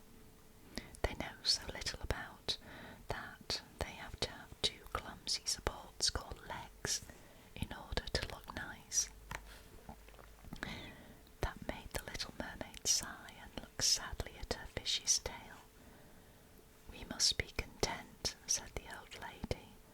Let's dance and be gay for the 300 years we have to live. That's a good time, isn't it? Then one can have one's fill of sleep in the grave all the more pleasantly afterwards. Tonight we're having a court ball. That was something more magnificent than ever we see on the earth. In the great ballroom, walls and ceiling were made of thick but quite clear glass. Several hundred enormous shells, rose red and grass green, were ranged on either side. Each was a blue burning flame, which lit up the whole room, and shining out through the walls, lit up the sea outside as well. Countless fishes, big and small, could be seen swimming towards the glass walls. The scales on some of them shone purple-red, and on others like silver and gold. Through the middle of the ballroom flowed a wide running stream on which mermen and mermaids danced to their own beautiful singing. No human beings have voices so lovely. The Little Mermaid sang the most sweetly of them all, and they clapped their hands for her, and for a moment there was joy in her heart, for she knew that she had the most beautiful voice on earth or sea. But then her thoughts soon returned to the world above her. She couldn't forget the handsome prince and her sorrow at not possessing, like him, an immortal soul. So she crept out of her father's palace, and while all in there was song and merriment, she sat grieving in her little garden. Suddenly she caught the sound of a horn echoing down through the water, and she thought, "Ah, there he is, sailing up above, he whom I love more than father or mother, he who is always in my thoughts, and in whose hands I would gladly place the happiness of my life. I will dare anything to win him, and an immortal soul. While my sisters are dancing there in my father's palace, I will go to the sea witch. I've always been dreadfully afraid of her, but perhaps she can help me and tell me what to do." Bit more coffee.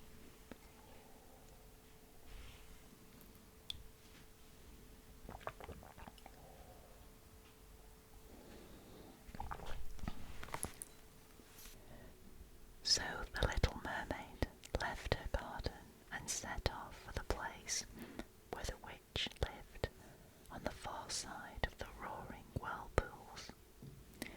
She had never been that way before. There were no flowers growing, no seagrass, nothing but the bare grey, sandy bottom stretching right up to the whirlpools, where the water went swirling around like roaring mill wheels, and pulled everything it could clutch down with it to the depths. She had to pass through the middle of these battering eddies in order to get to the sea witch's domain, and here, for a long stretch, there was no other way than over hot, bubbling mud,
chest and darted off just as fish darts through the water, in among the hideous polyps which reached out for her with their supple arms and fingers. She noticed how each of them had something they had caught, held fast by 100 little arms like hoops of iron, white skeletons of folk who had been lost at sea, and had sunk to the bottom, looked out from the arms of the polyps. Ships' rudders and chests were gripped tight, skeletons of land animals, and most horrible of all, a small mermaid whom they had caught and throttled. Now she came to a large, slimy open space in the wood, where big fat water snakes were frisking about and showing their hideous whitish yellow bellies. In the middle was a house built of the bones of human folk who had been wrecked. There sat the sea witch, letting a toad feed out of her mouth, just as we might let a little canary come and peck sugar. She called the horrible fat water snakes her little chicks, and allowed them to sprawl about her great spongy bosom. "I know well enough what you're after," said the sea witch. "How stupid of you! Still, you shall have your way, and it'll bring you utter misfortune, my lovely princess. You want to get rid of your fish's tail, and in its place have a couple of stumps to walk on like a human being, so that the young prince can fall in love with you, and you can win him and an immortal soul." And with that, the witch gave such a loud, repulsive laugh that the toad and the snakes fell to the ground and remained sprawling there. "You've just come at the right time," said the witch. "Tomorrow, once the sun's up, I couldn't help you for another year. I shall make you a drink, and before sunrise you must swim to land. Sit down on the shore and drink it up. Then your tail will divide in two and shrink into what humans call pretty legs. But it'll hurt. It'll be like a sharp sword going through you. Everyone who sees you will say you are the loveliest human child they have ever seen. You will keep your graceful movements. No dancer can glide so lightly, but every step you take will feel as if you were treading on a sharp knife, enough to make your feet bleed. Are you ready to bear all that? If you are, I'll help you." "Yes," said the little mermaid, and her voice trembled, but she thought of her prince and the prize of an immortal soul. "Still, don't forget this," said the witch. "Once you've got human shape, you can never become a mermaid again. You can never go down through the water to your sisters and to your father's palace, and if you don't win the prince's love, so that he forgets father and mother for you, and always has you in his thoughts, and lets the priest join your hands together to be man and wife, then you won't get an immortal soul. The first morning after the prince marries someone else, your heart must break, and you become foam on the water." "I'm ready," said the little mermaid, pale as death. "Then there's me to be paid," said the witch, "and you're not getting my help for nothing. You have the loveliest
quickly came through the wood, the swamp, and the roaring whirlpools. She could see her father's palace. The lights were out in the great ballroom. They were all certain to be asleep in there by this time, but she didn't anyhow dare to look for them, now that she was dumb and was going to leave them forever. She felt as if her heart must break for grief. She stole into the garden, picked one flower from each of her sister's flower beds, blew 1,000 finger kisses towards the palace, and rose then through the dark blue sea. The sun was not yet up as she sighted the prince's castle and climbed the magnificent marble steps. The moon was shining wonderfully clear. The little mermaid drank the sharp, burning potion, and it was as if a two-edged sword pierced through her delicate body. She fainted and lay as though dead. Then the sun, streaming over the sea, woke her up, and she felt a sharp pain. But there in front of her stood the handsome young prince. He stared at her with his coal-black eyes, so that she cast down her own, and saw that her fish's tail had gone, and she had the sweetest little white legs that any young girl could wish for. But she was quite naked, and so she wrapped herself in her long flowing hair. The prince asked who she was, and how she had come there, and she could only look back at him so gently and yet so sadly out of her deep blue eyes, for of course she couldn't speak. Then he took her by the hand and led her into the castle.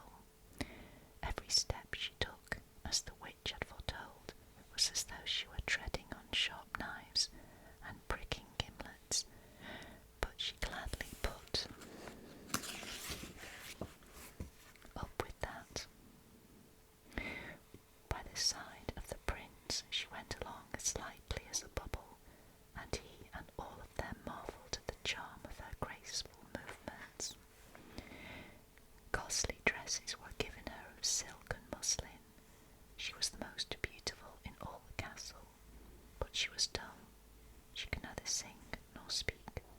Lovely slave girls in gold and silk came out and danced before the prince and his royal parents. One of them sang more beautifully than all the rest, and the prince clapped his hands and smiled at her. This saddened the little mermaid, for she knew that she herself had sung far more beautifully, and she thought, oh, if only he knew that I gave my voice away forever in order to be with him. Next the slave girls danced a graceful gliding dance to the most delightful music, and then the little mermaid raised her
stretched out their hands towards her, but they didn't venture in so near to the shore as the 5 sisters.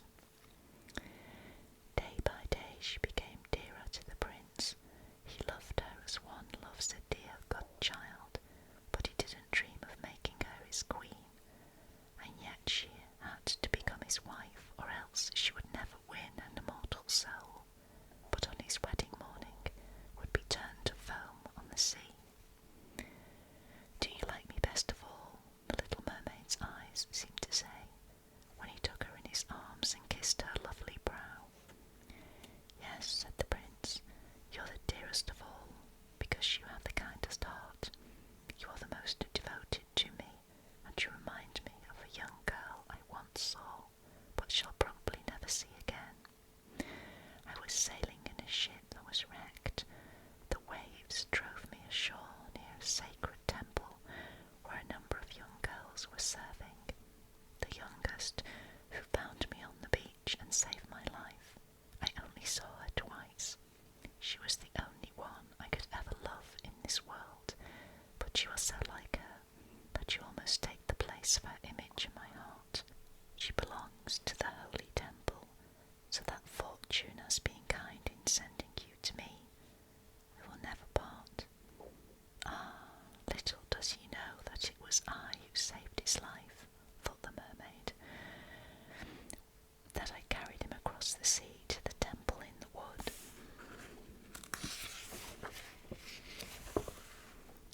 That I waited in the foam and watched if anyone would come. I saw the pretty girl he loves better than me."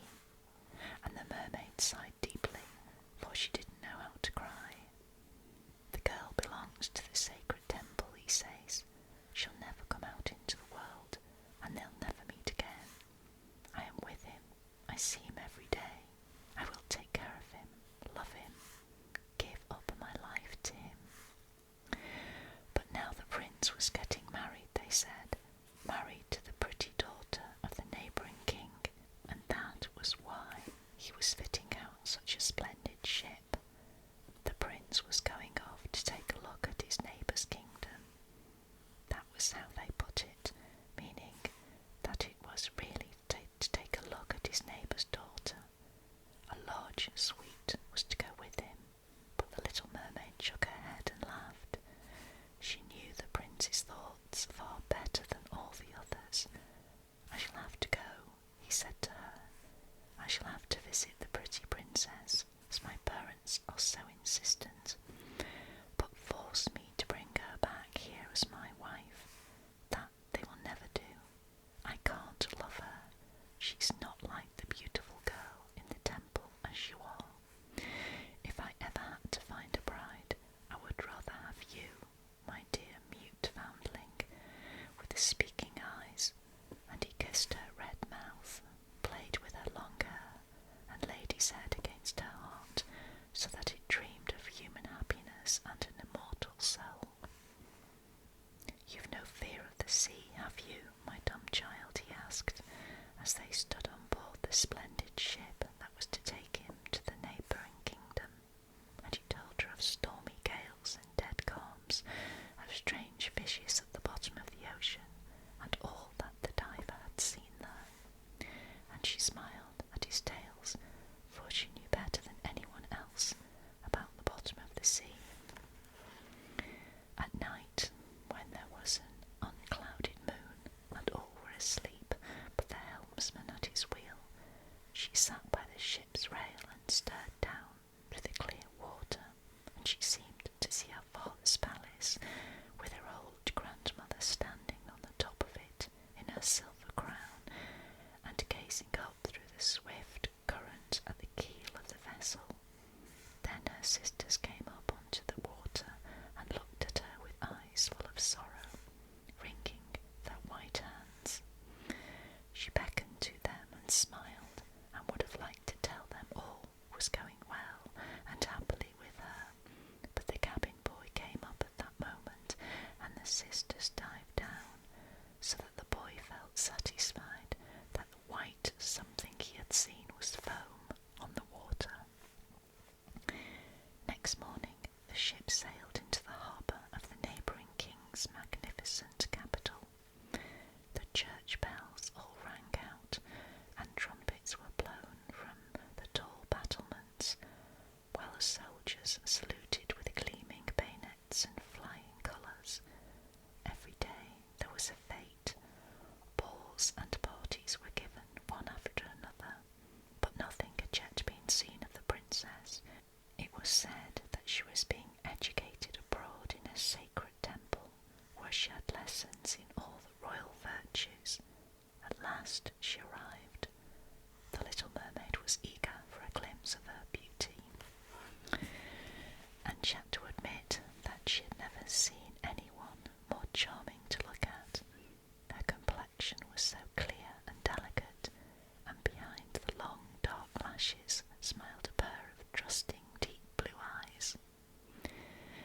"It's you," cried the prince, "you who rescued me when I was lying half dead on the shore," and he clasped his blushing bride in his arms.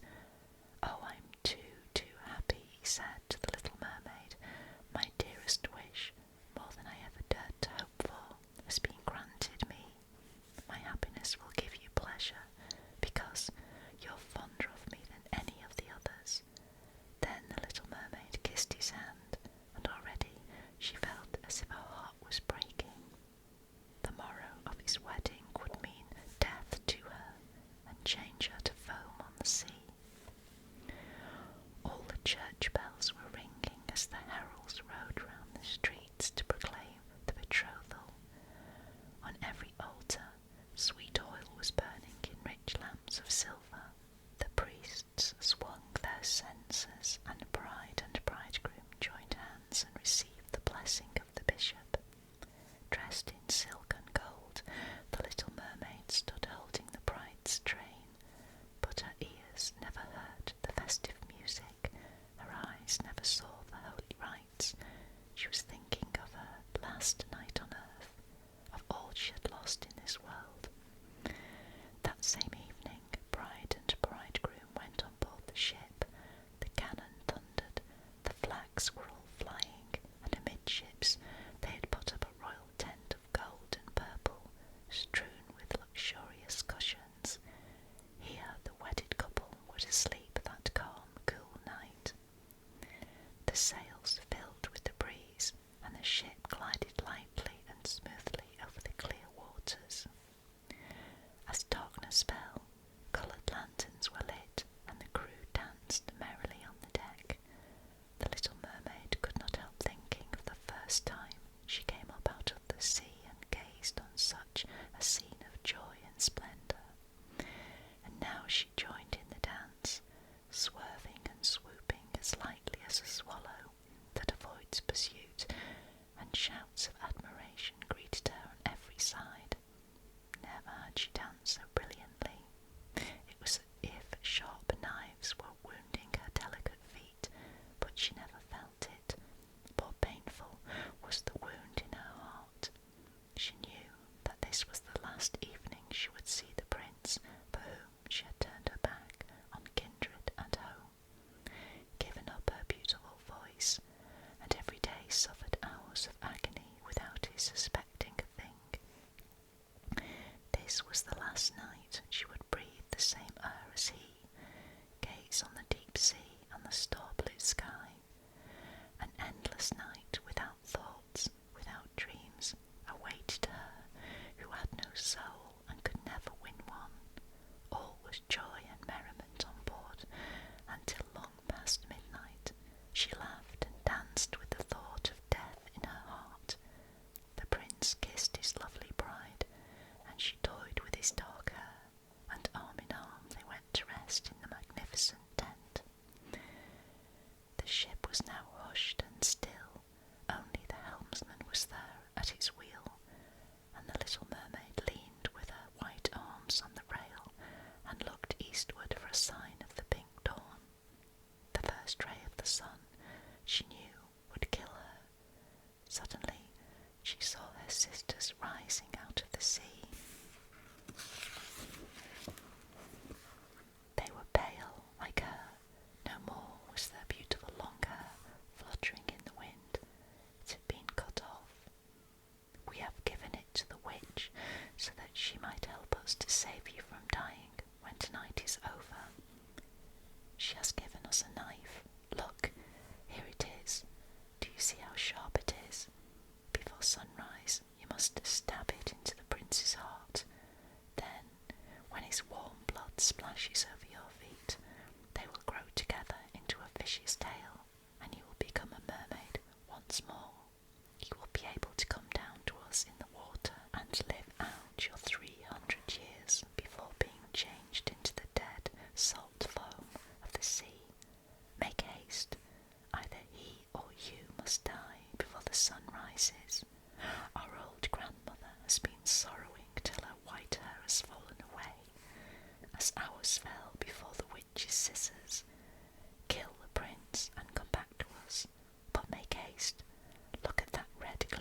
drew aside the purple curtain of the tent, and she saw the lovely bride sleeping with her head on the prince's breast.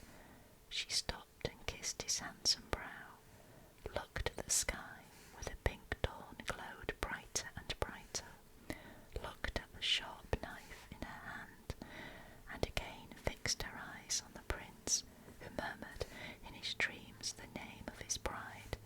She alone was in his thoughts. The knife quivered in the mermaid's hands, but then she flung it far out into the waves. They glimmered red where it fell, and what looked like drops of blood came oozing out of the water. With a last glance at the prince, from eyes half dimmed in death, she hurled herself from the ship into the sea, and felt her body dissolving into foam. And now the sun came rising from the sea. Its rays felt gentle and warm on the death-chilled foam, and the little mermaid had no feeling of death. She saw the bright sun, and hovering above her, hundreds of lovely creatures. She could see right through them, see the white sails of the ship, and the pink clouds in the sky, and their voice was the voice of melody, yet so spiritual that no human ear could hear it, just as no earthly eye could see them. They had no wings, but their own lightness bore them up as they floated through the air. The little mermaid saw that she had a body like theirs, raising itself freer and freer from the foam. "To whom am I coming?" she asked, and her voice sounded like that of the other beings, more spiritual than any earthly music can record. "To the daughters of the air," answered the others. "A mermaid has no immortal soul, and can never have one unless she wins the love of a mortal. Eternity for her depends on a power outside her. Neither have the daughters of the air an everlasting soul, but by good deeds they can shape one for themselves.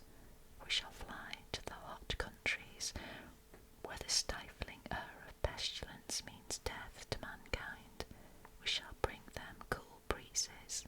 We shall scatter the fragrance of flowers through the air, and send them comfort and healing.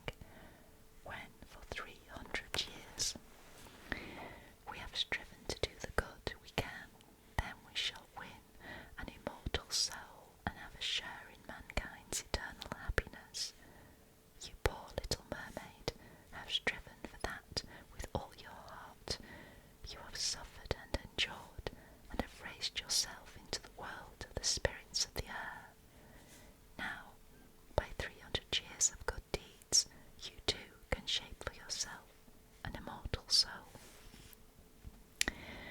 And the little mermaid raised her crystal arms towards God's Son, and for the first time she knew the feeling of tears. On board the ship there was bustle and life once more. She saw the prince with his pretty bride looking about for her. Sorrowfully they stared at the heaving foam, as if they knew she had thrown herself into the waves. Unseen, she kissed the forehead of the bride, gave a smile to the prince, and then, with the other children of the air, she climbed to a red rose cloud that was sailing to the sky. "So we shall float for 300 years till at last we come into the heavenly kingdom. And we may reach it even sooner," whispered one. "Unseen we float into human homes where there are children, and for every day we find a good child who makes father and mother happy and earns their love. God shortens our time of trial. The child never knows when we fly through the room, and if that makes us smile with joy, then a year is taken away from the 300. But if we see a child who is naughty or spiteful, then we have to weep tears of sorrow, and every tear adds one more day to our time of trial." And that ends the story of The Little Mermaid. I hope you enjoyed that. This has been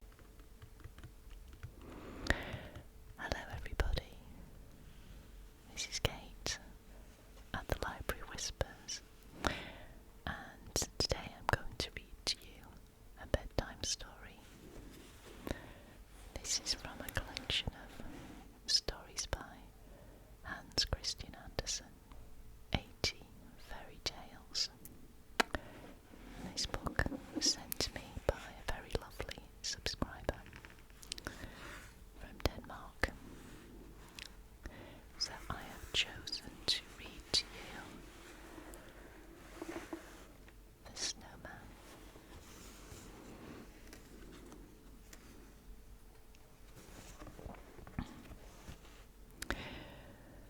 "Ooh, I'm creaking all over in this lovely cold weather," said the Snowman. "I must say, the wind knows how to sting life into you. And that goggle eye over there, how does she stir?" It was the sun he meant, which was just going down.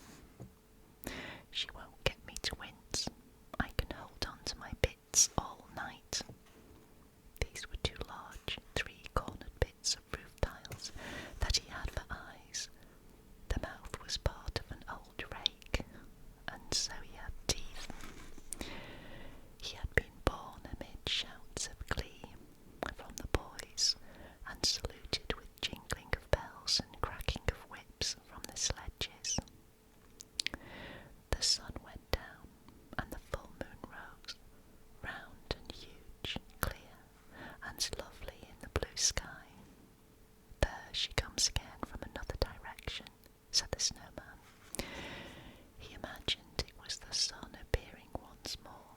"I have cured her of staring. Now she can hang there and light me up to see myself. If I only knew how one sets about moving. I should so like to move. If I could, I would go straight away and do some sliding on the ice, as I saw the boys doing, but I don't know how to run." "Be off, off," barked the old watchdog from his chain. He was a bit husky. He had been like that ever since he had lived indoors and lay close to the fire. "The sun will teach you to run all right. I saw that happen last year to the Snowman before you, to the one before him. Be off, off." And off they've gone. "I don't follow you, mate," said the Snowman. "Will that creature up there teach me how to run?" He was referring to the moon. "Well, yes, she ran fast enough just now when I stared back at her. Now she's creeping up from another direction." "You don't know a thing," said the watchdog. "But there, they've only just stuck you up. What you're looking at is called the moon. The other, who disappeared, was the sun. She'll come back tomorrow and show you well enough how to run, right down into the pond. There'll soon be a change in the weather.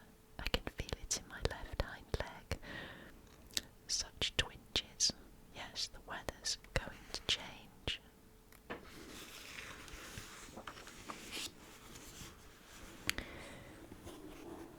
"I can't make him out," said the Snowman, "though I've a feeling that it's something unpleasant he's getting at. The one who stared and went down, he calls her the sun. She isn't my friend either. I feel sure of that." "Be off, off," barked the watchdog, turned round 3 times about himself and lay down inside his kennel to sleep. There really was a change in the weather. A thick, clammy fog settled down in the early morning over the whole neighbourhood. At break of day there was a light breeze. The wind was so icy cold that the frost got a firm grip. But what a sight there was when the sun rose! All the trees and bushes were covered with hoarfrost. It was like a whole forest of white coral. It was as if all the boughs had been smothered with glittering white blossoms. Thousands of delicate twigs that in summer are not to be seen because of all the leaves now stood out, every one of them. It all looked just like lace, and so dazzlingly white that a white radiance appeared to stream from every branch. The weeping birch stirred in the breeze with light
It's splendid.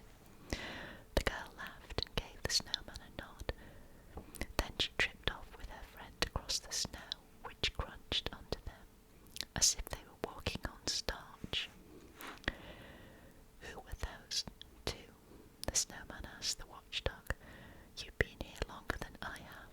Do you know them? Indeed I do, replied the watchdog. She sometimes pats my back, and he has given me a bone. I'll never bite them.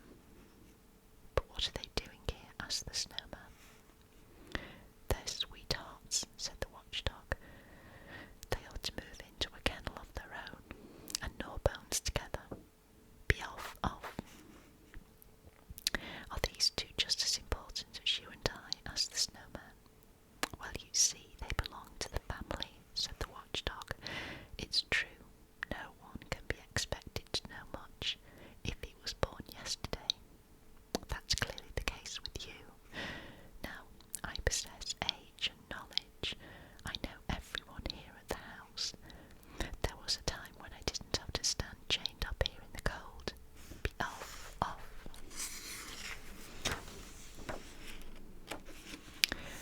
But cold is delightful, said the snowman. Do go on with your story, but don't keep rattling your chain. That upsets me. Be off, barked the watchdog. I was a puppy then, a sweet little thing, they said I was. There I lay indoors on a velvet chair, curled up on my lady's lap. I was kissed on the nose and had my paws wiped with an embroidered handkerchief. They called me the beautifulest, Ducky, Ducky, darling. But soon I grew too big for them, and they gave me to the housekeeper. I came down to the basement. You can see into it from where you're standing. You can see down into the room where I was lord and master, for that's what I was with my housekeeper. I dare say they were humbler quarters than upstairs, but it was more comfortable here. I wasn't bored and looked about by children as I had been upstairs. I got just as good food as before, and much more of it. I had my own cushion, and then there was a stove. That's the most glorious thing in the world at this time of year. I used to crawl right in underneath it till I was out of sight. Oh, I still dream of that stove. Be off, off. Is a stove really so nice to look at? Asked the snowman. Is it all like me? It's just the opposite of you. Coal black and has a long neck with brass collar. It feeds on logs so that flames shoot out of its mouth. You can keep beside it, close up or right under it. It's such a comfort. You must be able to see it through the window from where you are. And the snowman looked, and sure enough, he saw a shiny black polished object with a brass collar. Fire was gleaming out from below. The snowman had a strange sensation, a feeling he couldn't himself account for. Something came over him that was quite new to him, though people all knew it who are not snowmen. And why did you leave her? Asked the snowman, for he felt that the stove must be one of the female sex. How could you desert such a spot? Well, the fact is, I had to, said the watchdog. They turned me out and chained me up here. I had bitten the youngest son of the house in the leg because he had kicked away the bone I was gnawing. A bone for a bone, I thought. But they didn't like it, and from that day I've been chained up and have lost my clear voice. Listen how hoarse I am. Be off, off. That was the end of it all. The snowman gave up listening. He still went on staring into the housekeeper's basement, down into her room where the stove stood on its 4 iron legs and looked about the size of the snowman himself. There's a queer creaking inside me, he said. Am I never to come into that room? It's an innocent wish, and surely our innocent wishes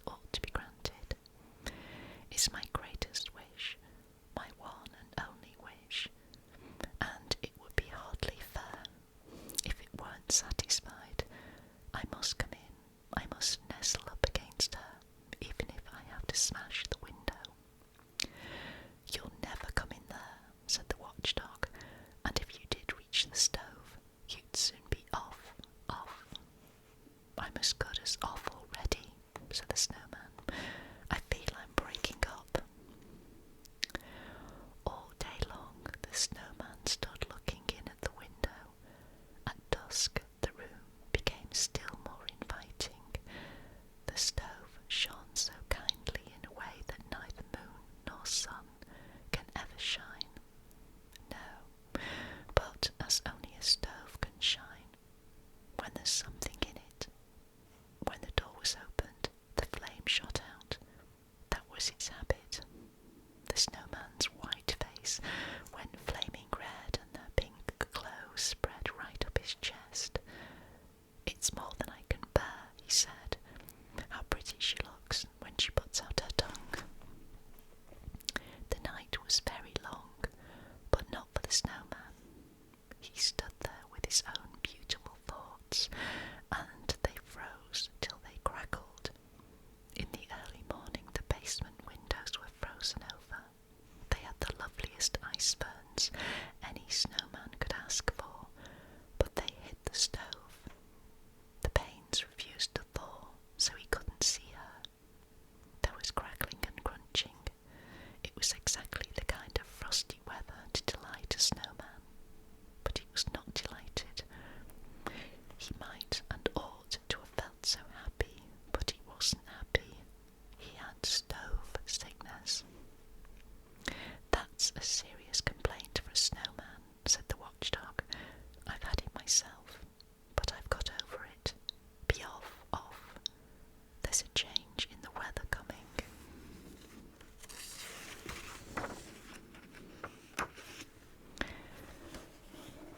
And there was a change in the weather. It turned to a thaw. The thaw increased. The Snowman decreased. He didn't say anything. He didn't complain. And that's a sure sign. One morning he collapsed. Where he had been standing there was something like a broom handle sticking out. It was round this the boys had built him up. Now I understand about his stove sickness, said the watchdog. The Snowman has a stove break in his body. That's what upset him, and now he's done with it. Be off, off. And soon winter was done with too. Be off, off, barked the watchdog, but the little girls of the house sang